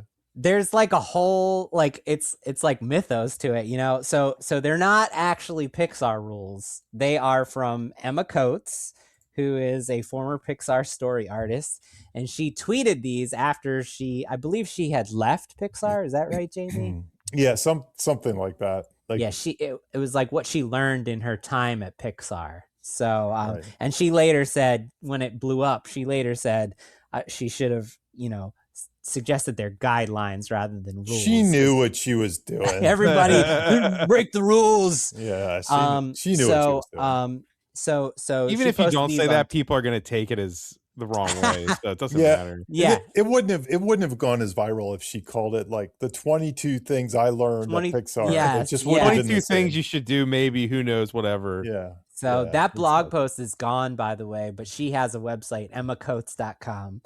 And major media organizations like republished it as the 22 rules of storytelling according to Pixar, which is why it became famously known as the Pixar rules. But they never actually said these were their rules. They probably still look at them when they're starting the movie. So there was another person who I forgot his name and I should have brought it up, but he backed her up saying he worked at Pixar too, and that all of these tracked with his time spent as a story, you know, being on the story editor team of Pixar. Right. So, by the way, her Twitter handle is @LawnRocket. So I wanted to go through these 22 because when else are we going to do this? They were like, they were famous in the screenwriting world. So like they definitely held weight with people and had a lot of discourse about them. For a long time. So it's Jamie, when you did the slides, did you do each one or did you just do the topic? No, I think I did each one. I can't think of why I did each one, but I remember I had these. Okay. Yeah. Okay, cool. So I'll go through them and we can just like talk about them or talk about how they relate to the movie, right? Sometimes they're going to be direct. I got them. I'm looking at them too. So I'm not looking. I'm just going to listen. I'm sure Jamie memorized them. Yeah. I pulled this from an old article, and here's the thing: the language, the words, they kind of change over time. So mine might not match yours. Isn't that funny how that happens? Yeah. We're going with yours. I'm just saying I'm looking at them. Okay. The first one, you admire a character. Number one, you admire a character for trying more than for their successes. Yeah, I think I have that in my rooting resume section. That's your rooting resume, right? They try very hard to make their failures is in your resume, right? Yep, they fall flat on their face and keep trying is like one of your, right? Yeah. It's a Rocky type of thing, right? Yeah, and I mean, like Woody and Buzz are trying very hard, over and over and failing a lot. Yeah. Number two. You have to keep in mind what's interesting to you, to the audience, not what's fun to do as a writer. Those can be very different. I think that speaks to when Woody was an asshole, like to an extreme, and tried to like kill Buzz. Right? They might have been enjoying, although there was some, you know, I think you said in that 7 minutes, some of them were like, this isn't the movie we want to make, but like, that can be a good movie. It's just not, you know what I mean? Like that premise could be okay, but it's not this movie, you know? It's like, not the broad appeal. Yeah, you're right. It can't be Toy Story, but it could be kind of awesome of an idea. Otherwise, it could. Because if you watch that documentary and you watch the reel, it almost comes off like Woody's like a psychopath. Right. That's what it's like. It's like he's a killer of toys. You know? Yeah. It almost makes him the villain, and he's supposed to be the protagonist. That's the problem. Yeah. I'm going to preface this one with saying Stephen King's On Writing has something almost identical to this, way before this was defined. Number three, trying for theme is important, but you won't see what the story is actually about until you're at the end of it. Then rewrite it. Yeah. Jamie, do you agree? I agree with a caveat. I agree that you're not going to figure it out for a long time. I think it's a good idea to go in with a game plan Mm-hmm. And just know it's going to change. I don't think it's a good idea to just go in and say whatever. But again, it's kind of the difference between pantsers and outliners. I don't think your outline's done until you've at least approached your character arc and things like that. And if you have no idea what your character arc is, that's theme. So to me, that's and you. Some people figure it out on the pages, but I think if you're an outliner, you should pencil something in. You should have a best guess, but just know it's probably going to be nuanced and changed. Yep. Or you might be It like, evolves. it's not about this at all. And maybe the first thing in the rewrite is scrapping your plan and coming up with something else. So I can't tell you. Yes. I somewhat agree. I can't tell you the number of times I've written a first draft and I was trying so hard to hit this theme, and then I was like, this doesn't fit at all. Like, that's not ringing true to what this is at all. So yeah. Agreed. Yeah. Number 4, this is also this is credited as a Pixar rule, but this originated from a guy named Ken Adams. The story spine: once upon a time, every day, then one day, and because of that, until finally. We've talked about this on the show multiple times, right. Yeah. As an idea generation tool. Yep. So I guess I don't know how much to say about that. I mean, it's kind of obvious on this, right? I think it's a useful tool, like for people that are like, where do you start? Just having that little template could be the next thing after concept to kind of figure out, like before you get to a save the cat beat sheet, like to actually use that. Cause I don't know how many beats there are, but it's essentially like 6 or 7 beats as opposed to, it's almost like the pillar. It's 6. 1, 2, yep, 3, it's 4, 6. 5, 6. Yeah. Yeah. Yep. And I bet if I analyzed them, they're mainly the pillar beats. The catalyst is in there. Yeah. You could plug a midpoint in there somewhere. Asking you to start before the media res type of thing. Yeah. Like, where would it be? And then I could decide on these 6 where I start, So it's another thing I used to give to students, like as, day 1 of structure, like let's try this out. You have a story idea, try to put it in this and then pitch it back to me. I think it's a very useful tool. I mean, I even personally used it and probably ever, but I think for somebody new or somebody that's not sure how to get from like log liney concept to kind of beat sheet outline, it's a really good first step to mess around with. You're probably doing it intuitively now, Jamie. Yeah. I just have other things that that I'm using to do the same thing. Okay, number 5, simplify, focus, combine characters, hop over detours. You'll feel like you're losing valuable stuff, but it sets you free. Editing. Yeah, dude. Like what did we talk about in Obsession? Andy Richter's character is both the boss and the dad, right? The consolidation of roles. We already got a guy here. Let's just make him. Yeah, he's both. Whatever. Big fan. There's no dad in this story, right? There's only one sibling. They didn't do like a whole family. Right. There's only one bully, right? There could have been lots of other neighbors and stuff. We didn't meet anybody at the birthday party. They were focused on it's about the presents, Anything that would steer away from Buzz and Woody is gone. Yes. Yeah. Number 6. What is your character good at? Comfortable with? Throw the opposite at them. Challenge them. Make them respond. Put them through hell. Nightmare fuel. This movie is Woody's nightmare fuel.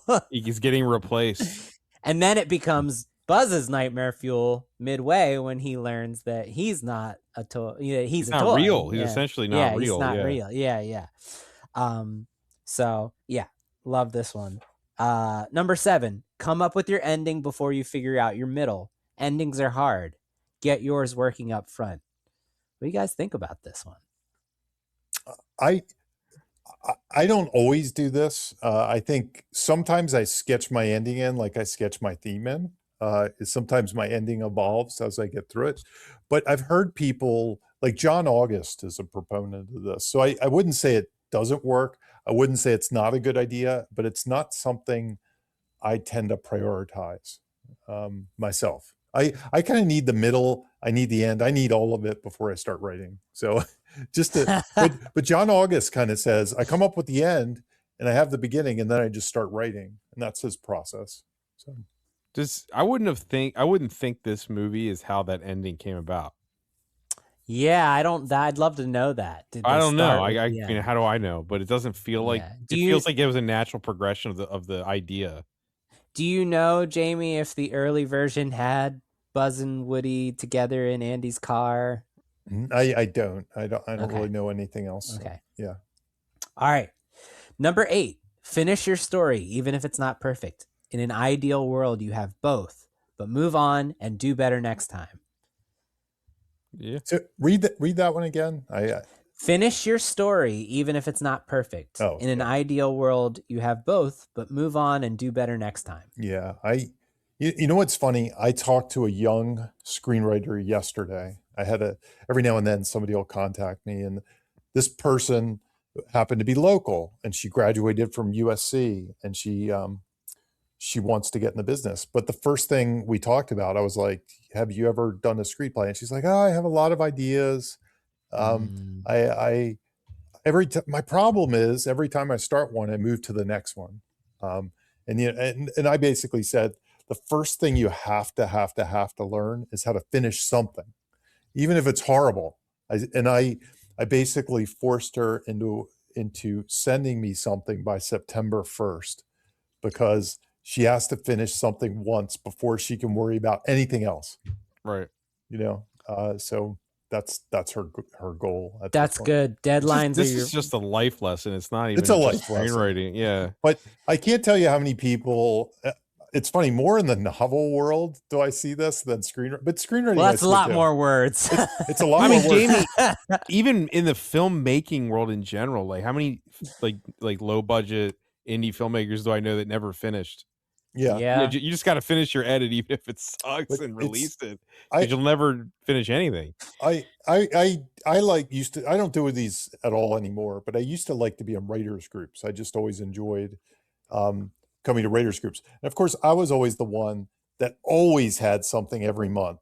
Right? Sometimes people are like, I got busy this month, I couldn't do it, but I had something new every month. Jamie's a freaking machine. That's the way I was. But I was in these groups for 20 some years, like off and on. Like I'd stop for a couple years and go back. And they were, every now and then you run into somebody who 20 years later was still working on the same thing. And they were, and a lot of times they get caught in the rearranging the furniture of it all. Like, you know, I kind of went through and then I decided, what if the main character was this character, and what if this and this, and none of it sounded like they were making it better. They didn't have any rhyme or reason. They just never finished it. They didn't have a desire to move on to the next thing, which is probably going to be better because they learned all these lessons. Like I told this person that I talked to on the Zoom the other day, I said, look, I'm going to be frank with you. What you're working on right now probably sucks really bad. It's probably not good at all. And the problem is, most people, when they start, their ideas their concepts aren't good enough, no matter how good they do. So you got to get that one done so you can throw it away, learn all the lessons, and move to the next one. Because your ideas probably are going to suck for the first 5 or 6. And there's probably nothing you can do in those first 5 or 6 that'll make those ideas salvageable. So the only thing you can do is finish them, put them in your back pocket, and move on. And then I also told her, this kind of goes beyond the Pixar thing, but I also told her that, and I'm a firm believer of this, you also have to be delusional enough that when I say that, you're looking at me and saying, this guy's wrong. I'm the exception. Yeah. And I think you need both things, but I do think you have to finish it and move on. I mean, I really do. And I hope you're delusional enough to think, this idiot, I'm going to prove him wrong. You got to have the faith, man. You got to have the faith. Well, you gotta finish things that you have a voice in the world. Yeah. That's the truth. Yeah. Even if it sucks, at least you'll have something out there that people could even know you. You know what I mean? Yeah. That's what this is, basically. This show. Well, yeah, I mean, we all do our own little things, but what I'm saying is, if you don't ever finish anything, it doesn't matter if you were ever a writer to begin with, or a filmmaker, or an artist, painter, whatever the fuck you do. You know, like, you got to finish it. So Yeah, and the people that finish more, I think, tend to be the successful people. The people that you talk to like 3 years from now and they finish 20 things, they're probably going to be more successful somehow. Yeah, it's I've just the got friends nature who of the made like beast. 300 movies that a lot of them aren't, you don't want to watch them, but you know what? They make a lot of money from them and they're doing what they Yeah. love. Yeah. So, you know. Yep. All right, number 9. When you're stuck, make a list of what wouldn't happen next. Lots of times the material to get you unstuck will show up then. I can't say I've ever done this, but maybe it would work. So I've never done this, but it makes me think of I wonder if I should do it. What wouldn't happen? Yeah. It makes me think of maybe that's a way to get to the mutant toys reversal, right? Like what you wouldn't assume would happen would be ultimately what does. I think that's not what they're saying, though. I think gotcha. I think it's a mental exercise, not that you would find something that you'd use. I think it's just like it would just make you think. It's like going someplace in your mind that you normally wouldn't, and that would throw you back to where you should be. Gotcha. It's not saying that those ideas would be usable. Yeah, gotcha. I don't know, but I see it two ways. On one way, usually when we get stuck, it's because we don't have the freedom to come up with the bad idea. So yes, in that sense, maybe that's what this is. But then on the flip side of that, and honestly, that's how I interpret it, because most of the time getting stuck is not giving yourself permission to suck. yes. If anybody who works with me, I say bad idea is, I'm one of those bad idea is guys. Oh man, I constantly am saying it. Constantly, like the everything bagel we talked about. Yeah. That's what they said. Yeah, I'm they constantly said, saying bad example is, bad idea is, bad. They said the bad idea is the everything bagel and everything everywhere all at once, and it ended up being the whole movie. to the point where the people I consult with, I constantly say that to them, I more say it to them because I don't want them to think I'm like writing their story. You know what I mean? So I'm like, bad idea. Yeah. And I've many times heard somebody say, stop saying bad idea, because all these ideas are like the best ideas. You know, I'm like, it's just my nature. But John August, I think two John August call outs today. Yeah. Script notes. Yeah, script Don't notes. talk about Craig Mazin. Not Craig Mazin. No Craig Mazin calls out, but John August call outs. The bitterness. No, just kidding. John August, I think I've heard him say something like, when he gets stuck, a good idea is to come up with the worst possible answer. Like, that's I usually the one I go with. I love going with that one. Yeah, like or kind of force yourself to come up with the most unexpected answer, or the worst answer, or the worst thing for this movie. And I think it's just to kickstart brainstorming. Like he tries to intentionally come up with the bad ideas first, and that's what this is saying. So maybe this is literal. You know, maybe it is literal. Yeah, it could be. Yeah. I was thinking from a Pixar mindset, though. That's what I was thinking of, you know? Yeah, that's true.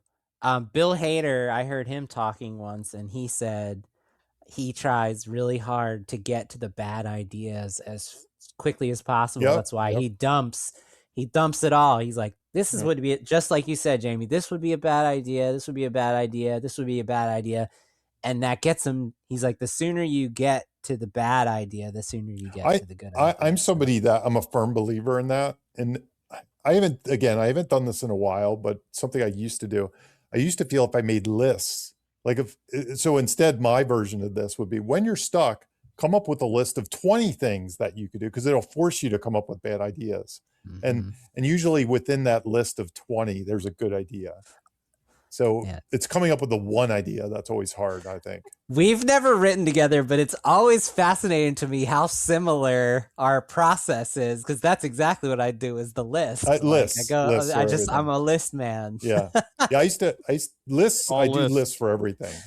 I have just I write them on the back of junk mail envelopes. Yeah. Well, this is my whiteboard. My big thing with concepts always was, you know, most people come up with one concept and get stuck in it. And I was like, come up with 100 concepts that'll free you up. It'll be like, if you say you have to come up with 100 pitches this week, you'll come Jesus. up with 100, you'll have to come up with the worst pitches ever. So it frees you to just do anything. I'll take those. Yeah. And some of them are good. Like some of them are like some of You're the like, ones that are ridiculous. You're hey, like, wait a minute, there's wait. something there. So Technically, okay, number you could 10. write anything well. yeah, It's true. Yeah. Number 10, pull apart the stories you like. What you like in them is a part of you. You've got to recognize that before you can use it. Subscribe to the Writers Blockbuster Screenwriting podcast. There you go. Number 11, putting it on paper. I mean, this is bouncing off of what we just said. Putting it on paper lets you start fixing it. If it stays in your head, just an idea, you'll never get to share it with anyone. Absolutely. It speaks to the finishing. Speaks to the finishing. Number 12. We already got ahead of these, Jamie. Mm-hmm. Number 12, throw out the first 5 ideas. There you Surprise yourself. There you go.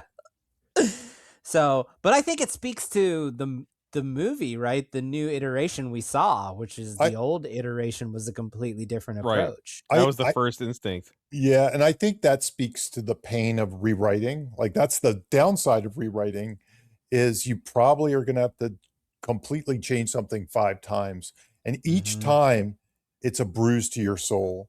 And you're going to have to go through that 5 times. And that's the game. And I don't even know how you could psychologically prepare someone for that because it's very difficult. And it's still hard for me to this day, but I can tell you that the people that are more free to change something 5 times are the more successful writers in this industry, in screenwriting.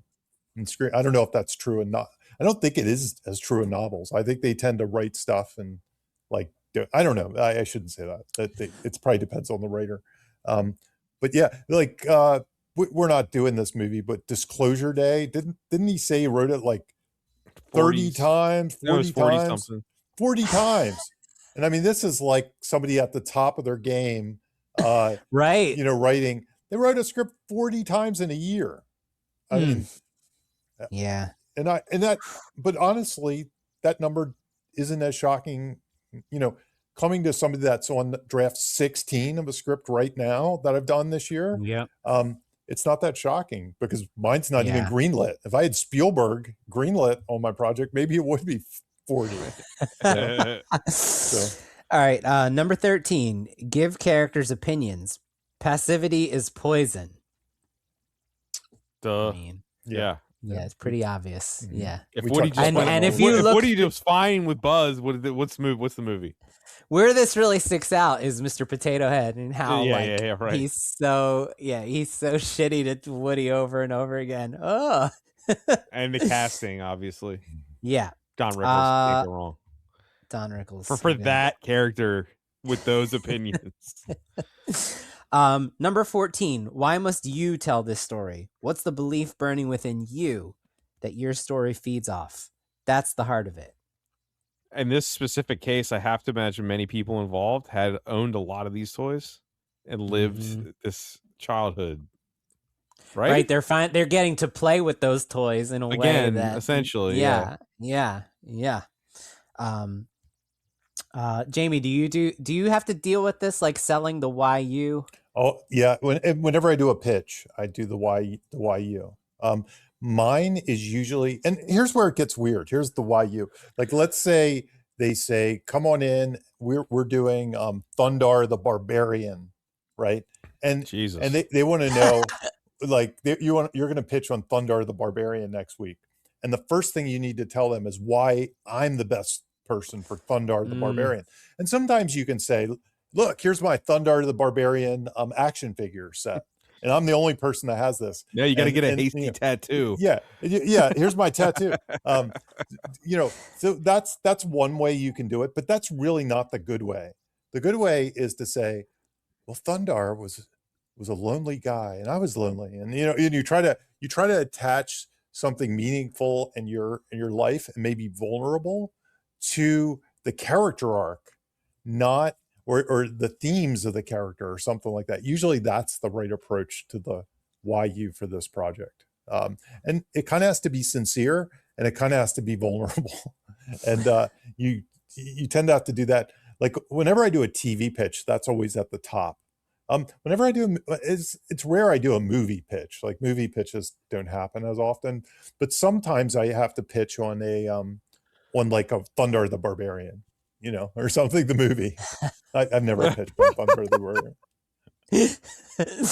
Okay, number 15. If you were your character in this situation, how would you feel? Honesty lends credibility to unbelievable situations. Like we said earlier, everyone's been replaced in some form or another. I think that Right? speaks to my Like for why. Woody. Yeah, and that speaks to my why you for this project. Like that's the part of it. Like honestly, like when you said everybody's been replaced, if I was pitching on this project, that's the kind of thing I'd be like, I'd Right. figure out a story about the time I was replaced and how I felt. Or maybe I'd like kind of Bob, what you said right now, like I might say, when I saw the back rooms, I've been doing YouTube for all these years. That's the kind of thing I say. At the I beginning kind my of did pitches. say it on this show. You did. Yeah, no, that's exactly the kind of thing I say at the beginning of my pitches for the YU. Yeah. Number 16. What are the stakes? Give us a reason to root for your character. What happens if they don't succeed? Stack the odds against them. Yeah. I mean, we talked about the rooting resume. Yep. Yeah. Number 17. No work is wasted. If it's not working, let go and move on. It'll come back around to be useful later. It's another editing thing. It speaks to that rewriting 5 times kind of thing. It's I think it's part of that. You can't have your end draft without draft number 3. Yeah, exactly. That type of thing, And you can't have like the attitude that Woody has in this movie without that first version of him where he's literally pushing Buzz out the window. Well, he's pushing him behind the cabinet thing, the desk. No, but I mean in the original version. You can't get to this version without having the black like misguided version. And for the newer screenwriters, like that USC student, you can't have your good 5th script until you write your first 4. So the fact, like some people, when I say you have to write 5 scripts before you get to the point, and they're like, oh no, what? That seems like such a waste of time. It's not a waste of time because you can't get to the 5th script unless you do the other 4. You can't it's like exercise. Yeah. You can't have Back to the Future with the DeLorean unless you have Back to the Future with the power plant. Yeah, and the water heater and the monkey. Yeah, the monkey. Oh God, the monkey. Right. The DeLorean was a water heater. That funny. Okay. Number 18. You have to know yourself. The difference between doing your best and fussing. Story is testing, not refining. That seems obvious. Some of these are, it's good, but yeah, well, don't they? Like you said, Jamie, with your animation, there's a lot of with your animation experience. There's a lot of like testing, right? There's a lot of boards. There's a lot of refinement of even just at the storyboard stage. Yeah, all over the place. And that honestly, that's why I used to always say that animation is like the best place to learn the craft of writing, is because it's so gone over. Like before you start, you prototype it so many times, and then also in animation you can kind of keep changing the story in the back end because you can recreate scenes and stuff. I mean, there's a ticking clock, so you'll eventually run out of time. But as we know from future Toy Story installments, when they lost the hard drive and it was the best thing ever happened and things like that, they've thrown out the whole project before. You mean Toy Story 2, right? Toy Story 2. Yeah, they lost the movie. They found it again. Then they changed the entire thing. They changed the entire thing. Yeah. So they basically, it was kind of like the equivalent of writing a script. You're having a hard drive crash, starting from the beginning, and then redoing it again. I mean, animation. I think animation is the best place to learn craft for those reasons, because it's hugely collaborative, but it's so vetted. It's just a great place to learn like the classic cheeseburger craft, if you will. Yeah. Number 19, we have quoted this several times in Yeah. in coincidences that get your characters into trouble are great. Coincidences to get them out of trouble are cheating. I mean, Right. now I will say this movie has some coincidences, but that's Sure. okay. It's comedy. We've talked about that. Comedy's a different beast with this. Comedy's a different beast. Coincidence is part of the engine. Right. Part of the recipe. Number 20. Here's an exercise. Take the building blocks of a movie you dislike. How do you rearrange them into what you like? I don't know about this one. The electric state. We could make a we can make a good electric state. Oh yeah, definitely. In fact, the last time I talked about Old Way New Way was Electric State. It was Old Way New Way done wrong because we didn't get to see it, and it was just yeah. Woo! That's a great episode of this show, though, for those reasons and more. Number 21. You have to identify with your situation and characters. You can't just write cool. What would make you act that way anyway? This is a weird one. I think when they say you can't just write cool, I mean you can't just write what you think is cool. Yeah. You have to. Yeah. You have to make it human of some sort, I guess. Yeah. Yeah, I guess that's a weird one. Yeah, but I guess Buzz is the cool character, but he's made it. What's cool about him is a joke, right? Yeah. Yeah, I don't know about that one. Okay, number 22. What's the essence of your story? The most economical telling of it. If you know that, you can build everything from there. I mean, it's like another editing. Story spine. Yeah. Yep. The pillar beats, Jamie. Mm-hmm. What are the pillar beats? The pillar beats are opening image, catalyst, break into 2, midpoint, all is lost, break into 3, and closing image. Bam. There you go. So there you go. There were the 22, not really Pixar rules, but for many years, everyone attributed them to Pixar, but they're actually from Emma Coates, who was a Pixar story editor. You can listen to our Incredibles episode too, right? That's when we talk about it. Yep, that's the one and only other time we talked about it. Damn, I love the excuse to talk about it though. It's cool. They probably still talk about it in the office, you know. Yeah. They probably have their own weird memo or something. They do. The Lassiter. But they don't allow it to get out because it's their secret sauce. God, we already plugged everything. Did you want anything else? Anything else we need to plug or? Leave reviews for us on Apple. I will say I haven't been getting emails, which is sad, but you know, it is what it is. So if you have any questions for any of us, or if you have a question about an old episode, or if you have a question you want us to answer on another episode, you can write us at writersblockbusterspodcast@gmail.com. Ask us to make movie lists for Jamie. We'll all we'll make lists for you. Absolutely. Give us a topic for the list. You know what? It was probably after that nearly 4-hour Q&A episode. They're like never. People were like, I the don't. Problem for that though was we again. needed like some far more in advance. You know, it's Yeah, like those lists. true. We were like just hitting them off the cuff. I'd want to give me the topics for a list, and I'll write them all down. There's a whole Discord out there like, don't encourage them. Don't send them any. Oh yeah, they hate us. Don't do it. Dude. They'll do that 4-hour thing again. It's the worst episode. No, I loved it so much. Yeah, it's great. It's popular too. So whatever. I think that's everything, guys. Yeah. Thanks for listening, everyone. Thank you. Bye. Hey, this is Bob Rose, and thank you for listening to Writers Blockbusters. If you'd like to financially support the show, please consider joining my Patreon. I've been producing the podcast for several years completely out of pocket, and I'd like to keep producing it ad-free and no longer at a loss. If you'd like to help, head on over to patreon.com/ Bob Rose Sucks. That's right, Bob Rose Sucks. And if you want the one and only Jimmy George to help polish up that writing project you're kind of struggling with, head on over to scriptbutcher.com. As a listener, you already know he's the best there is, scriptbutcher.com. You can also support the show by simply sharing it or leave us a review on Apple Podcasts. We appreciate both. Thank you for listening and see you next episode.